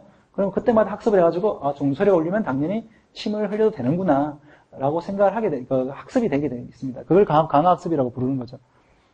그런데 우리는 포유류잖아요. 포유류는 뇌에서 이러한 보상 예측 오류가 발생할 때마다 도파민이라는 호르몬이 분비가 됩니다. 도파민이라는 것은 이제 공부할 때 집중력을 해주는 호르몬이기도 한데, 이게 중요한 거는 뭐냐면 보상 예측 오류가 발생할 때 이루어진다는 거죠. 내가 기대했던 대로 이루어지면 처음에는 이제 이거 하니까 좋은 일이 생기는구나 막 했다가 두 번째, 세 번째 반복되면 예측한 대로 보상이 있다고 오는 거잖아요. 그러면 보상 예측 오류는 발생하지 않잖아요. 그러면은 더 이상 도파민이 발생하지 않고 흥미를 잃게 되는 거죠. 그런 식으로 사람은 강학습이 이루어집니다. 그리고 이 도파민이라는 것은 여기 흑질이라는 이 부분에 있다고 그러는데, 놀랍게도 거의 요 부분에서만 분비가 되긴 하는데, 거의 모든 부분에 축삭돌기, 그러니까 아웃풋이 연결되어 있더라. 그런 얘기가 있습니다. 그래서 사람은 굉장히 도파민이 중요하고, 도파민 분비가 어릴 때는 많이 되는데, 나이가 들수록 줄어들어가지고, 시간이 천천히 간다. 이런 얘기를 합니다. 사람이 세상에 반응하는 속도가 느려지기 때문에. 그래서 어릴 때보다 나이가 들면은 사람이 천천히 사는 거랑 시간이 줄어드는 거랑 똑같다. 이런 얘기를 합니다. 뇌과학 쪽에서. 네, 어쨌든 강학습을 통해 가지고 이세돌 선수가 이세돌 씨가 졌는데, 강학습에서 이제 또 많이 쓰는 것들은 몬테칼로 트리 검색이라 가지고 내가 어떤 액션을 취할 때 아까 전에 미니맥스 있었잖아요. 개연할 때 나왔던 미니맥스처럼 어떤 전략이 있습니다. 전략을 하는데 트리 구조가 되는 경우를 가지고 몬테칼로라고 그래요. 트리 구조라는 게 뭐냐면은 경우의 수가 있어가지고 바둑 같은 게 그럴 텐데, 내가 지금 이 수를 뜨면 다음 수가 경우의 수가 쭉 나올 테고, 그 다음 수에 하나를 고르면 또 밑에 또 나오잖아요. 계속 이게 드릴 다운 되지 않습니까? 경우의 수가 늘어나고. 그게 바로 트리지 않습니까? 대부분의 액션들, 게임들이 그런 식으로 구성이 될 가능성이 높고요. 그래서 이제 실제로 딥러닝하고 무관하게, 인공지능과 무관하게 옛날부터 게임에서는 몬테칼로 리서치를 많이 사용을 했었어요. 근데 몬테카를로법이란 게 뭐냐 하면은 그냥 실험할 때 하는 건데, 우리가 면적을 계산할 때 실제로 이 면적을 엄밀하게 계산할 수 있는 수식이 없다 하더라도 대충 좀 많이 던져가지고, 내가 만약에 어떤 이 컵의 크기를 내가 잘 모른다고 쳤을 때, 이 컵은 좀 이상한데, 이 면적을 계산하기 위해 가지고 쌀알을 던져요. 쌀알이 여기에 1000개를 던졌는데 50개가 들어가더라. 그러면 이 중에 뭐라 그러지? 이 컵이 요 전체 테이블에서 50%를 차지하구나. 이런 식으로 무작위 추출을 통해 가지고 판단할 수가 있잖아요. 이걸 이제 몬테카를로법이라고 하거든요. 실제로는 한번 굴려보는 거죠. 그러면은 그 확률을, 면적 같은 걸 계산할 수 있는 걸 가지고 몬테카를로법이라는데, 바로 그런 방식으로 하는 겁니다. 실제로 그냥 무작위 추출을 해가지고 게임을 진짜 해보는 거예요. 실제로 하는 건 아니고 머릿속에서 하는 거죠. 시뮬레이션 하는 거죠. 이렇게 해가지고 그 중에 확률이 높은 쪽으로 가는 거죠. 이렇게 해보니까, 게임을 해보니까 이쪽이 이기겠더라. 이 게임을 4번 해봤는데 여기는 3승 1패고 여기는 2승 2패고 여기는 4승이야. 그러면 4승 쪽으로 가는 거죠. 그런 것들이 좀 어느 정도 이상 많이 시도를 하게 되면 그게 확률적으로 맞더라라는 거, 이게 몬테카를로법이고요. 그러한 방식으로 트리 확장을 하는 가지고 몬테카를로 트리 검색이라고 합니다. 기본적으로는 이러한 방식으로 되어 있어요. 여기 이제 요렇게 가는데 21.12승이에요. 그러니까 지금 예제를 보면 지금 이제 21.12승인데 승패를 내지 못하면은 다음으로 내려가거든요. 그게 지금 3승 3패예요. 3전 3승이에요. 근데 지금 게임이 아직 승패가 안 났어요. 그러면은 여기서 하나를 더 합니다. 그래가지고 했더니 졌잖아요. 그러면은 이걸 가지고 다 반영을 해요. 이제 졌으니까 4전 3승이 됐고, 이제 졌으니까 승수는 그대로인데 전적만 늘어나는 거죠. 계속 이런 식으로 해가지고 계속적으로 진행하는 거 가지고 몬테칼로 트리 검색을 합니다. 실제로 이렇게 게임 엔진에서 이렇게 많이 하고요. 특히 뭐 체스라든가 오목 같은 데서 많이 사용하는 방법입니다. 실제로 알파고도 몬테칼로 트리 서치를 사용하고 있죠.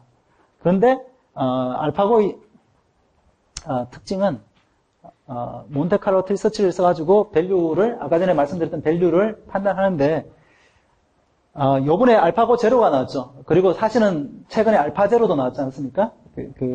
알파고와 알파고 제로의 큰 차이는 알파고는 그러니까 2세돌을 이긴 버전이죠. 알파고 뭐 환후이, 알파고 2세돌, 알파고 커제 뭐 세 가지 버전이 있지만 기본 원리는 똑같습니다. 기본 원리는 똑같고 좀 더 옵티마이즈 됐고 좀 더 학습을 많이 했고 이 차이는 있지만 알파고는 그런데 알파고 제로는 기존 버전하고 다르게 사람의 기보, 그러니까 고수들의 기보를 학습하지 않았다는 차이가 있습니다. 그래서 어떻게 했냐면은 맨 땅에서 그냥 알파고 제로끼리 그냥 자기들끼리 셀프 플레이를 계속 하는 거죠. 그래가지고 계속 처음부터 그냥 맨 땅에서 처음에 랜덤에서 시작해가지고 계속 학습을 해가지고 나중에 그 최적의 그 네트워크를 트레이닝한다. 이런 아이디어를 가지고 있습니다. 그래서 요게 이제 알파고 제로에 대한 겁니다. 알파고 제로는 그 고수의 기보를 학습한 네트워크를 카피해가지고 뭐 하는 이런 그림 자체가 없습니다. 처음부터 그냥 자기가 셀프 플레이를 하는 거죠. 알파고는 팔렛시 네트워크. 아까 전에 이제 팔렛이라는 것이 내가 현재 취할 수 있는 액션들의 확률 분포를 얘기한다고 말씀드렸고, 밸류라는 것이 어떤 내가 기대값, 그 궁극적인 게임의 승패를 가르는 어떤 기대값에 대한 것들을 얘기한다고 했는데, 그것들을 원래 알파고에서는 둘 다 뉴럴 네트워크, 딥 뉴럴 네트워크로 구성했었어요. 아까 CNN으로 사실 구성이 되어 있는데, 이게 CNN 두 개로 구성이 되어 있었습니다.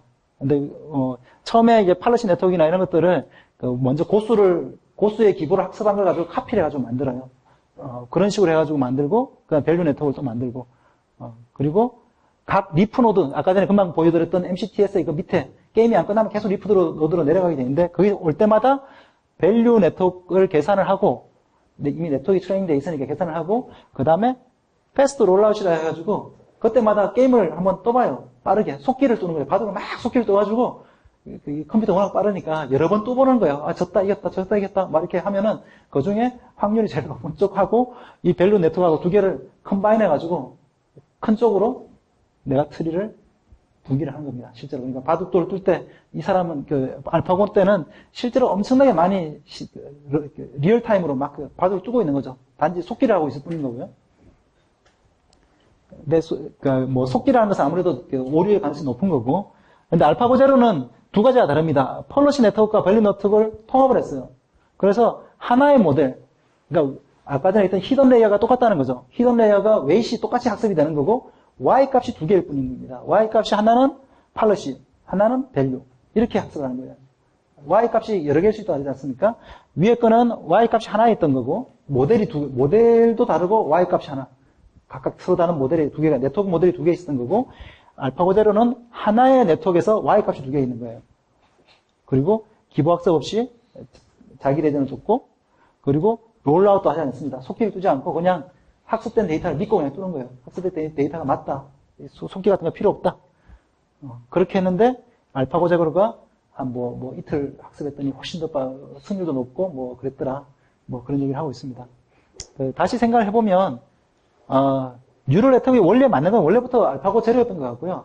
이게 알파고는 언뜻 생각해보면 왜 이렇게 했을까? 아마 워낙 처음에는 바둑을 뜨기가 너무 어렵다고 이렇게 지레 겁을 좀 먹고 있어가지고 고수들로부터 출발을 해보자 이런 생각을 했던 것 같고요. 지금은 뭐 여러 가지 GPU라든가 이런 것들이 많이 발전해가지고 처음부터 그냥 뉴럴 네트워크를 하는 게 이게 뭐 어떤 바이어스 없이 바로 학습이 잘 되고 이렇게 하는 게 훨씬 더 나은 수를 뜰 수 있다. 일반적으로 아마 바둑이나 선입견을 가지 않고 우리가 뉴럴 네트워크를 만들었으면 처음부터 알파고 제로를 만들었을 것 같아요.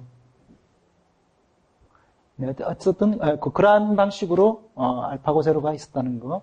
이게 이제 한 가지 이제 그러니까 심플하게 사람의 도움에 사람에 참조하지 않고 스스로 인공지능이 스스로 했다. 이게 지금 제가 오늘 사실은 이제 뒤에서 얘기할 중요한 주제 중에 하나일 것 같습니다.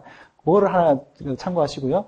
그리고 이제 이 친구, 딥마인드 CEO지 않습니까? 이 친구가 참 중요한 사람이라고 저는 생각하고 있는데, 영국의 체스 신동 출신입니다. 이게 7살 때부터 체스를 떠가지고, 어쨌든 그래가지고, 15살 때 체스를 휩쓸었다는, 영국의 주니어 챔피언을 다 휩쓸었다는 둥, 완전 천재고요. 17살 때 컴퓨터 회사를 게임 회사를 만들어가지고 게임을 개발합니다. 그리고 이제, 그 다음에는 이제 대학 가가지고, 컴퓨터 사이언스를 전공하고 그 다음에는 뇌과학을 전공합니다. 하여튼 뭐 굉장히 뭐 독특한 일을 가진 사람이에요. 그래서 딥마인드라는 회사를 만들고 이제 그리고 난 다음에 이제 구글에 인수가 되는데 이 사람의 목적은 그거예요. 인텔리전스가 뭐냐? 지능을 난 비밀을 풀어가지고 세상 모든 일에 이 지능을 활용하겠다. 이 사람의 목적이 있습니다. 즉 범용적으로 적용할 수 있는 지능을 자기가 만들어 보겠다.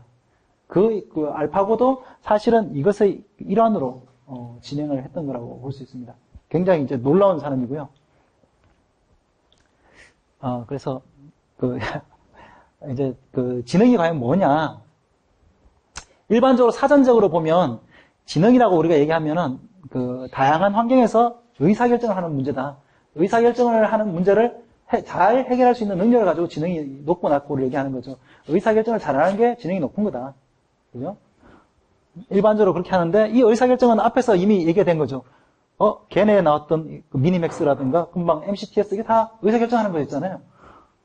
강학습에서 이미 많이 다루었던 문제고. 근데 이제 조금 이제 이건 뇌과학 쪽에서 나오는 얘기인데 우리가 진화를 했잖아요. 그래서 처음에는 세포 하나에서 단세포, 다세포 이렇게 쭉 했는데 뇌라는 것, 그러니까 뇌라는 게 뭐냐면 신경세포가 뉴런이라는 게 생긴 게 모든 생명체가 뉴런이 있는 게 아니거든요. 움직이는 생명체를 통해서 발전했어요. 그래서 우렁생이 같은 경우가 이제 주로 예로 나오는데 어릴 때는 헤엄을 쳐요. 우렁생이가.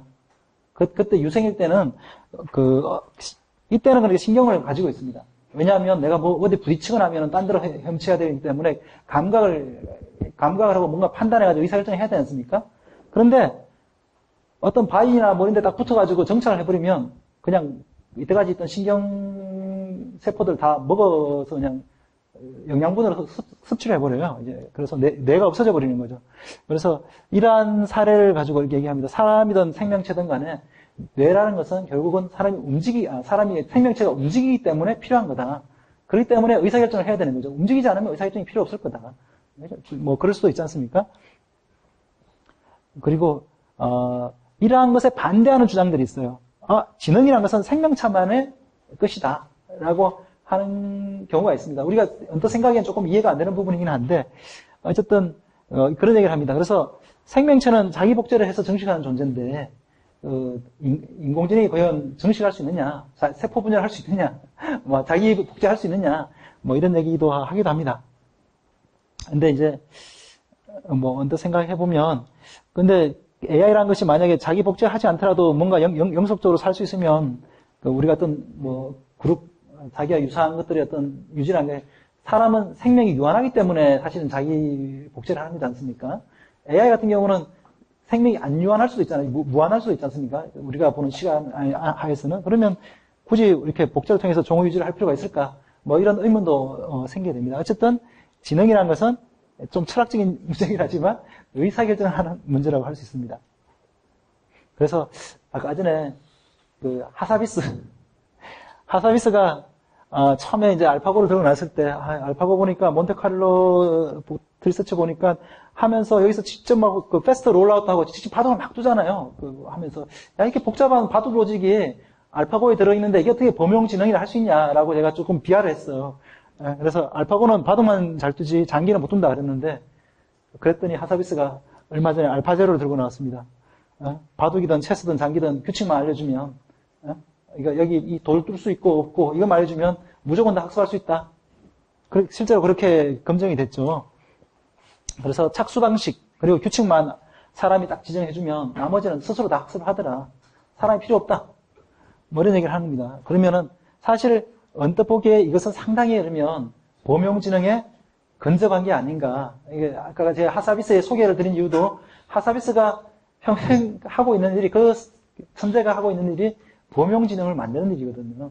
그래서 한 발짝 전진했다고 생각합니다. 아직 사실은 멀긴 하지만 엄청나게 멀었죠. 아까 전에 사람이라는 것은 뉴런 자체가 850억 개라는데 지금 아무리 클라우드 니머링을 해도 그러한 정도 컴퓨팅 파워를 아직까지 할 수가 없어요. 그리고 시냅스 연결이 세포 하나당 평균적으로 한 7,000개씩 되는데 그런 거를 이렇게 쉽게 감당할 수는 아직까지는 없는 상황입니다. 특히 히든 레이어 쪽에서는 인풋은 디멘전이 막 사실 이미 막 수십만 디멘전을 가지는 경우가 있어요, 지금도. 그 이미지 같은 경우도 굉장히 해상도 높고. 근데 히든 레이어는 그렇게 높지 않거든요. 그러니까, 하지만 사람은 그보다 훨씬 더 복잡한, 아직까지는 지능적으로 보면 복잡한 신경 밑에를 구축하고 있는 거죠. 어쨌든, 그렇다 하더라도, 그러면은, 범용지능이 가능하냐? 범용지능이 사람보다 더 낮고 못하고를 떠나가지고, 범용적으로 사용할 수 있는 지능이 존재할 수 있느냐? 이러한 데 대한 의문들은 가져볼 수가 있습니다. 그런데 이제, 언뜻 생각하기에, 이 부분은 이제, 앞으로 굉장히 이제 연구가 되긴 한데, 하사비스가 이런 것도 연구를 했어요.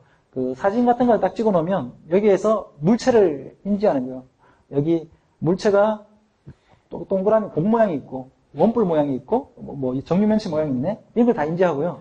그리고 얘랑 관계가 있어. 이런 것도, 관계라는 것이 거리라든가, 이런 것들을 얘기하는 건데, 이러한 좀 원초적인 어떤 것들은 이미 좀 범용적으로 논문을 쓴 적이 있어요. 하사비스 딥마인드에서. 그렇기 때문에 범용을 위한 단계들은 이미 진전이 많이 되고 있습니다. 근데 어쨌든 하지만 아직까지 갈 길은 먼 거죠. 그래서 범용 모델이라는 거 아까 전에 제가 말씀드렸는데 모델이라고 했잖아요. 사람은 표상을 통해서 레프레젠테이션이라고 표상을 통해서 세상을 본다고 그랬잖아요. 절대 사람의 세상을 직접 볼 수는 없는 거죠. 뇌 속에서 이 세상을 표현하는 어떤 머릿속에 어떤 새로운 모델이 항상 있는 겁니다.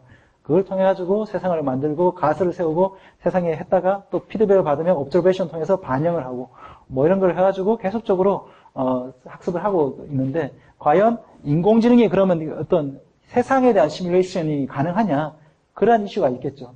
아까 전에 얘기했듯이 원뿔하고 정육면체하고 무슨 거리적으로는 관계가 있고 이런 정도는 지금도 하고 있지만 아직까지는 굉장히 초보적인 단계인 거고 이러한 것들은 아직까지는 가까운 미래에 오지는 않을 거라고 생각을 하고 있습니다.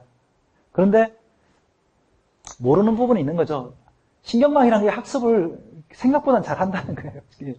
너무 신경망이라는 게 사실 우리가 그 내부 논리를 잘 모르는데 굉장히 고차적이고 복잡한 함수도 금방 학습을 해버리더라. 사람은 수십억 년 동안 진화를 해왔는데 이놈들은 너무 빠르게 학습을 하더라 하는 좀 이렇게 두려움은 사실 있는 겁니다.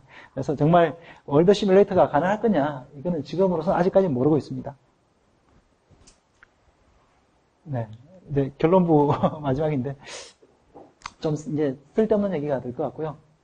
그러니까 창의라는 것은 뭐냐면 보통 이제 창의라는 것은 이제 만드는 생각이잖아요. 인벤티브 아이디어라고 할 수 있습니다. 뭔가를 만들어내는 거죠. 근데 학습하고 창의가 과연 다른가? 이제 이런 의문을 가질 수가 있겠죠. 저도 이제 창의성을 굉장히 오랫동안 연구를 해왔는데 창의성이 진짜 없는 게 생긴 게 창의인가? 만든다는 게 우리 신도 아닌데 뭘 만들고 있는 거 진짜 맞나? 그런 생각을 많이 하지 않습니까? 강화학습에서는 창의라는 것은 보통 보면 강화학습에서는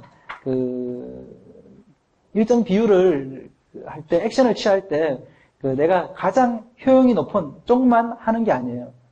특정한 비율을 줘가지고 반드시 탐험을 하게 해요. 랜덤을 주는 거죠. 만약 10%는 랜덤을 주겠다. 왜 그렇게 하냐면, 기존의 값 중에 최적인 값만 쫓아가면 로컬 미니멈이라 해가지고 지역적인 최적치에 머무를 가능성이 없잖아요. 그래서 뭔가 새로운 탐험이 필요하고 새로운 도전이 필요하거든요. 그래서 실질적인 글로벌한 어떠한 최저값이 따로 있을 수 있지 않습니까? 이렇게 그래프가 이렇게 있으면, 여기 가까운 쪽에 있는 게 로컬 미니마라 하면, 실제로 이 산을 넘어가면 훨씬 더, 나은, 글로벌 미니마가 있을 수 있는데, 그런 것은 탐험이 없으면 할 수가 없는 거거든요. 이게 일종의 강화학습에서 볼 때 크리에이티브 아이디어다라고 볼 수 있습니다. 이렇게 랜덤이라는 거죠. 그냥 랜덤. 그러면 사람은 뭘까? 여기 이 그림이 이제 뭐죠? 아르키메데스 유레카죠.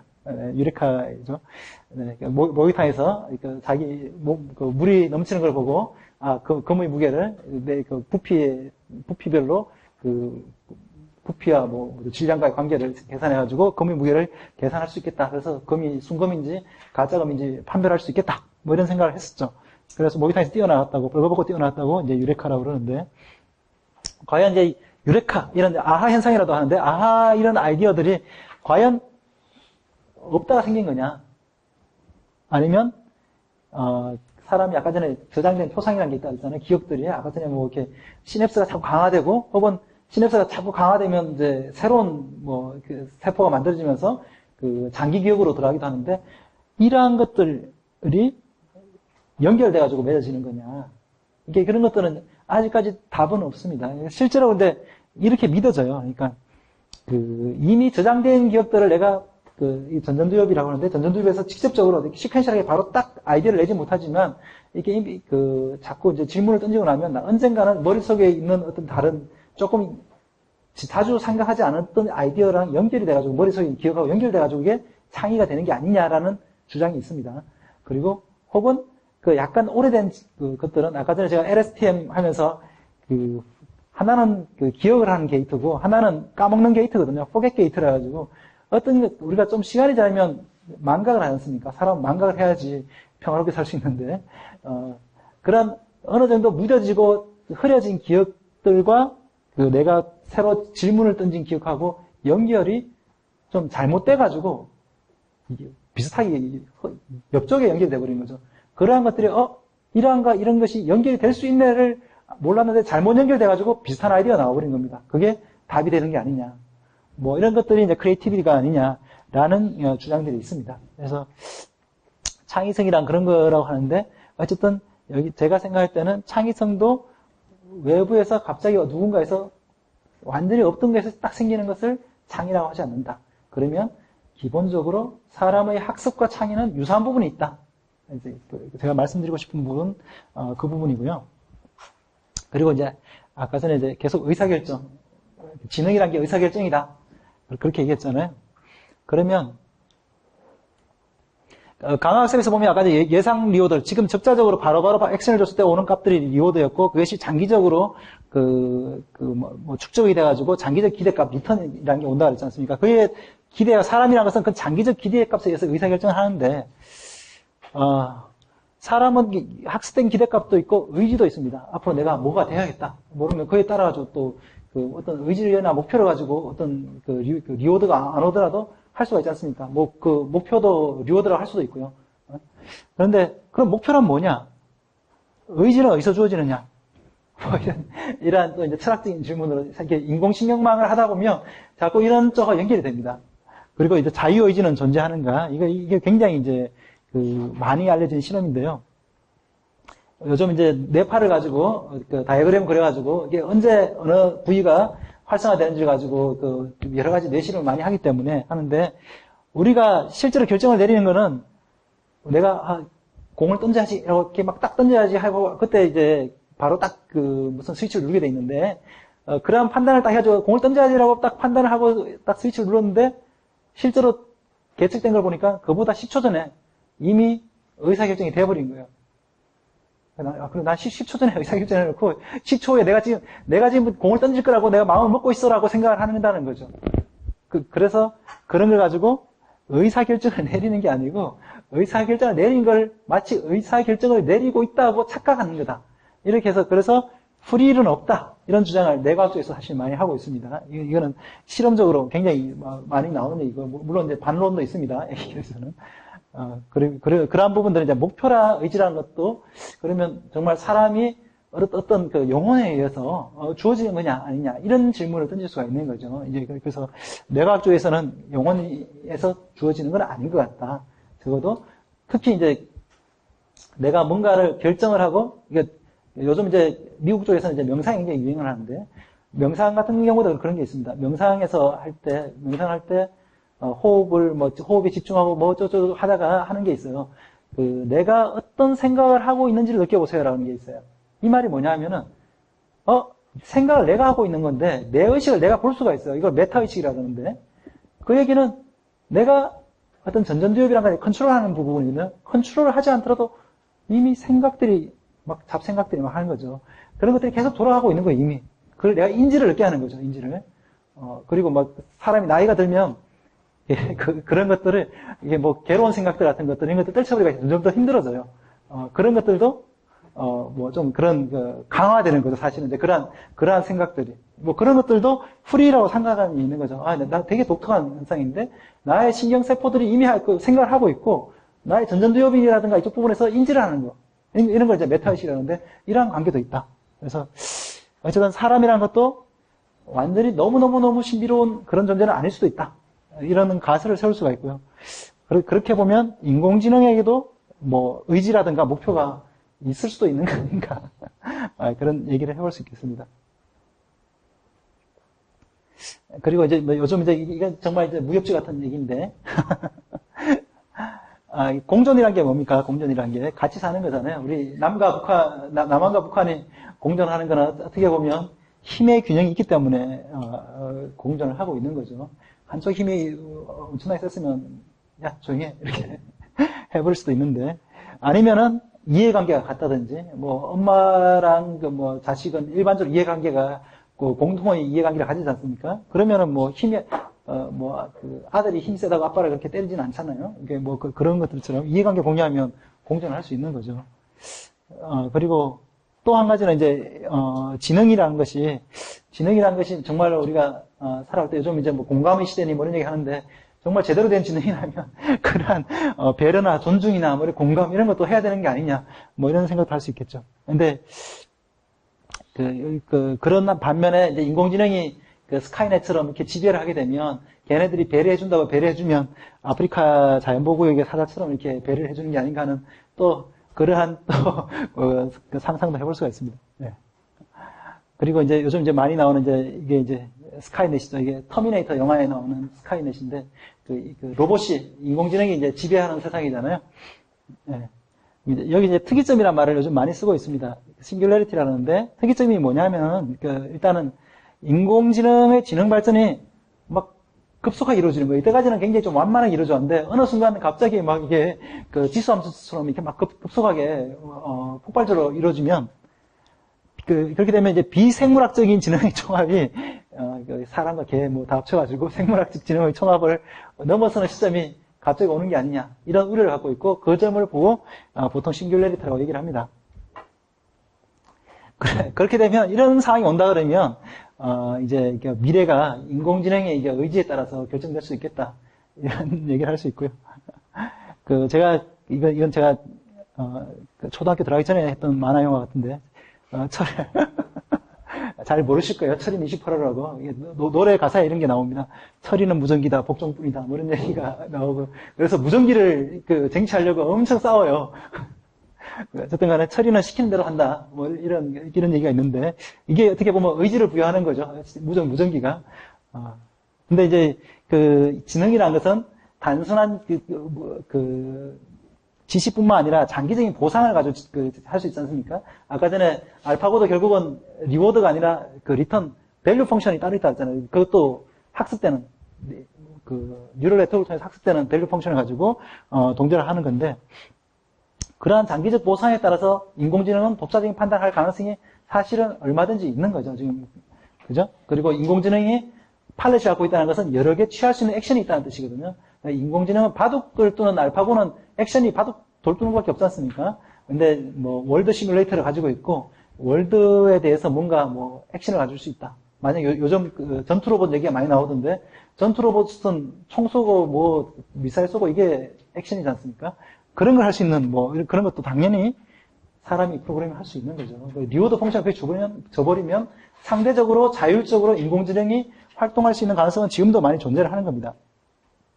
그리고 유명한 SF 작가 아이작 아시모프가 로봇 사원칙이라는 게 있었죠. 로봇 사원칙은 로봇은 절대 사람을 해할 수 없고, 그 사람을 또 구해야 되고, 뭐 이런 게, 그리고 사람의 피해가 안 갈 때만 로봇을 스스로 뭐 구해야 된다. 뭐 이런 얘기를 합니다. 그런 사원칙이 있는데, 뭐 이 사원칙은 사실은 동작할 수 없다라고 뭐 이렇게 뭐 반론을 제기하는 경우도 많긴 한데, 그런 것들을 우리가 인공지능의 어떤 의지에 뭐 이렇게 포함시킬 수 있느냐. 그러니까 뭐 예를 들어서 굉장히 고차원적인 어떤 장기적 보상함수에 무조건 이게 우선되도록 뭐 이렇게 프로그래밍을 한다거나 할 수도 있겠죠. 그리고 또 한 가지는 우리가 인공지능의 발전을 막을 수 있느냐. 이게 또 사실 굉장히 중요한 질문이에요. 옛날에 무슨 산업혁명이 일어났을 때 러다이트 운동이라 해서 막 산업 전기 기계들 다 박살내려고 하는 운동이 있었지 않습니까? 우리가 인공지능을 박살내려고 하는 것들이 가능은 한 건가? 뭐 이런 사실 그러한 의문들을 가질 수 있습니다. 네. 사실 뭐 제가 여기 대해서 답변을 드리려고 하는 건 아니고요. 굉장히 좀 생각해 볼 만한 화두이기도 하고, 조금 이제, 철학적인 얘기라서, 이게 또 신학적인 얘기라도 연결돼 있고, 막 이러다 보니까, 조금 뭐, 답변을 드리려고 하는 건 아니고요. 근데 제가 이제 마지막으로 말씀드린 거는, 제가, 엑셈이라는 회사에 지금 있는데요. 엑셈은 이제 철학도 하지 않고 미래학도 하지 않습니다. 그래서, 이런 부분에 대해서, 저는 인공지능을 하고 있습니다. 딥러닝을 하고 있고요. 딥러닝에 대해서 세상을 조금 이롭게 하려고 하지만 세상을 구하려고 하지는 않습니다. 지금 적어도 주로 저희가 하는 거는 이제 실시간 데이터들 중심으로 해가지고 저희가 또 빅데이터 솔루션을 갖고 있기 때문에 사람이 하기 힘든 일들을 좀 인공지능을 통해서 문제를 해결해 보려고 합니다. 그래서 좀 가치를 만들려고 하고 있고요.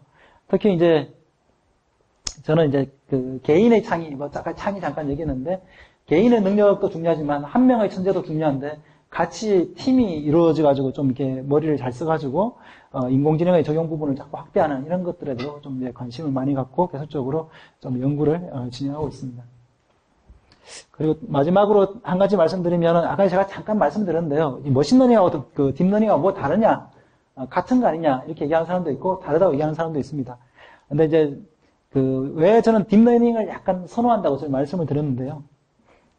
딥러닝을 좋아하는 이유는 아까 전에 다 말씀드린 겁니다. 데이터 의존도가 조금 적다. 그죠? 그리고 사람이 조금 덜 개입해도 되고, 사실 이게 데이터 클렌징이라는 게 굉장히 힘든 작업입니다. 아까 레이블링도 말씀하셨는데, 진짜 쓰레기 데이터들이 많이 섞여 있으면 엄청 괴롭죠. 이게 근데 딥러닝도 클렌징을 안 할 수는 없습니다. 하지만 어느 정도만 하더라도 상대적으로 잘 동작 학습을 하더라. 그리고 딥러닝은 데이터만 많으면 일반적으로 학습을 잘하더라. 데이터가 가짜 데이터만 아니면 일반적으로 학습 잘하더라. 데이터만 많이 주면 계속 학습 잘 나가더라. 뭐 이런 것들 때문에 좀 더 범용 솔루션을 개발하는데 훨씬 더 사람이 일일이 개입하면 뭐 할 수는 있겠지만 시간도 많이 걸리고 사람도 많이 힘들고 할 텐데 딥러닝을 하면 훨씬 더 좀 이로운 일이 많더라. 그래서 저희 엑셈에서는 주로 딥러닝 기반의 빅데이터와 그 범용 솔루션을 같이 이제 개발하는 쪽으로 진행하고 있습니다. 네. 오늘 여기까지 발표 자료이고요. 이거는 뭐, 굉장히 유명한 사람인데, 세상에서 가장 돈 많이 버는 여성 CEO라고 합니다. 사실은 여성 CEO인데, 얼마 전까지는, 몇 년 전까지는 남자였고요. 네. 근데 이 사람이 한 말이 굉장히, 제한테도 와닿는 말이라서, 세상에 가치 있는 모든 일들은 혼자 하는 게 아니고 팀워크로 하더라. 이게 하나가 있고, 그리고, 당신 이해 못하면 관리할 생각하지 마라. 이 두 가지를 크게 얘기하더라고요. 저도 이제 관리도 오래 하고 하다 보니까 사실 이제 굉장히 와닿는 말이라서 저희 꼭 한번 말씀드렸습니다. 네. 여기까지 오늘 제 발표자로 끝이고요. 네. 장시간 고생하셨는데.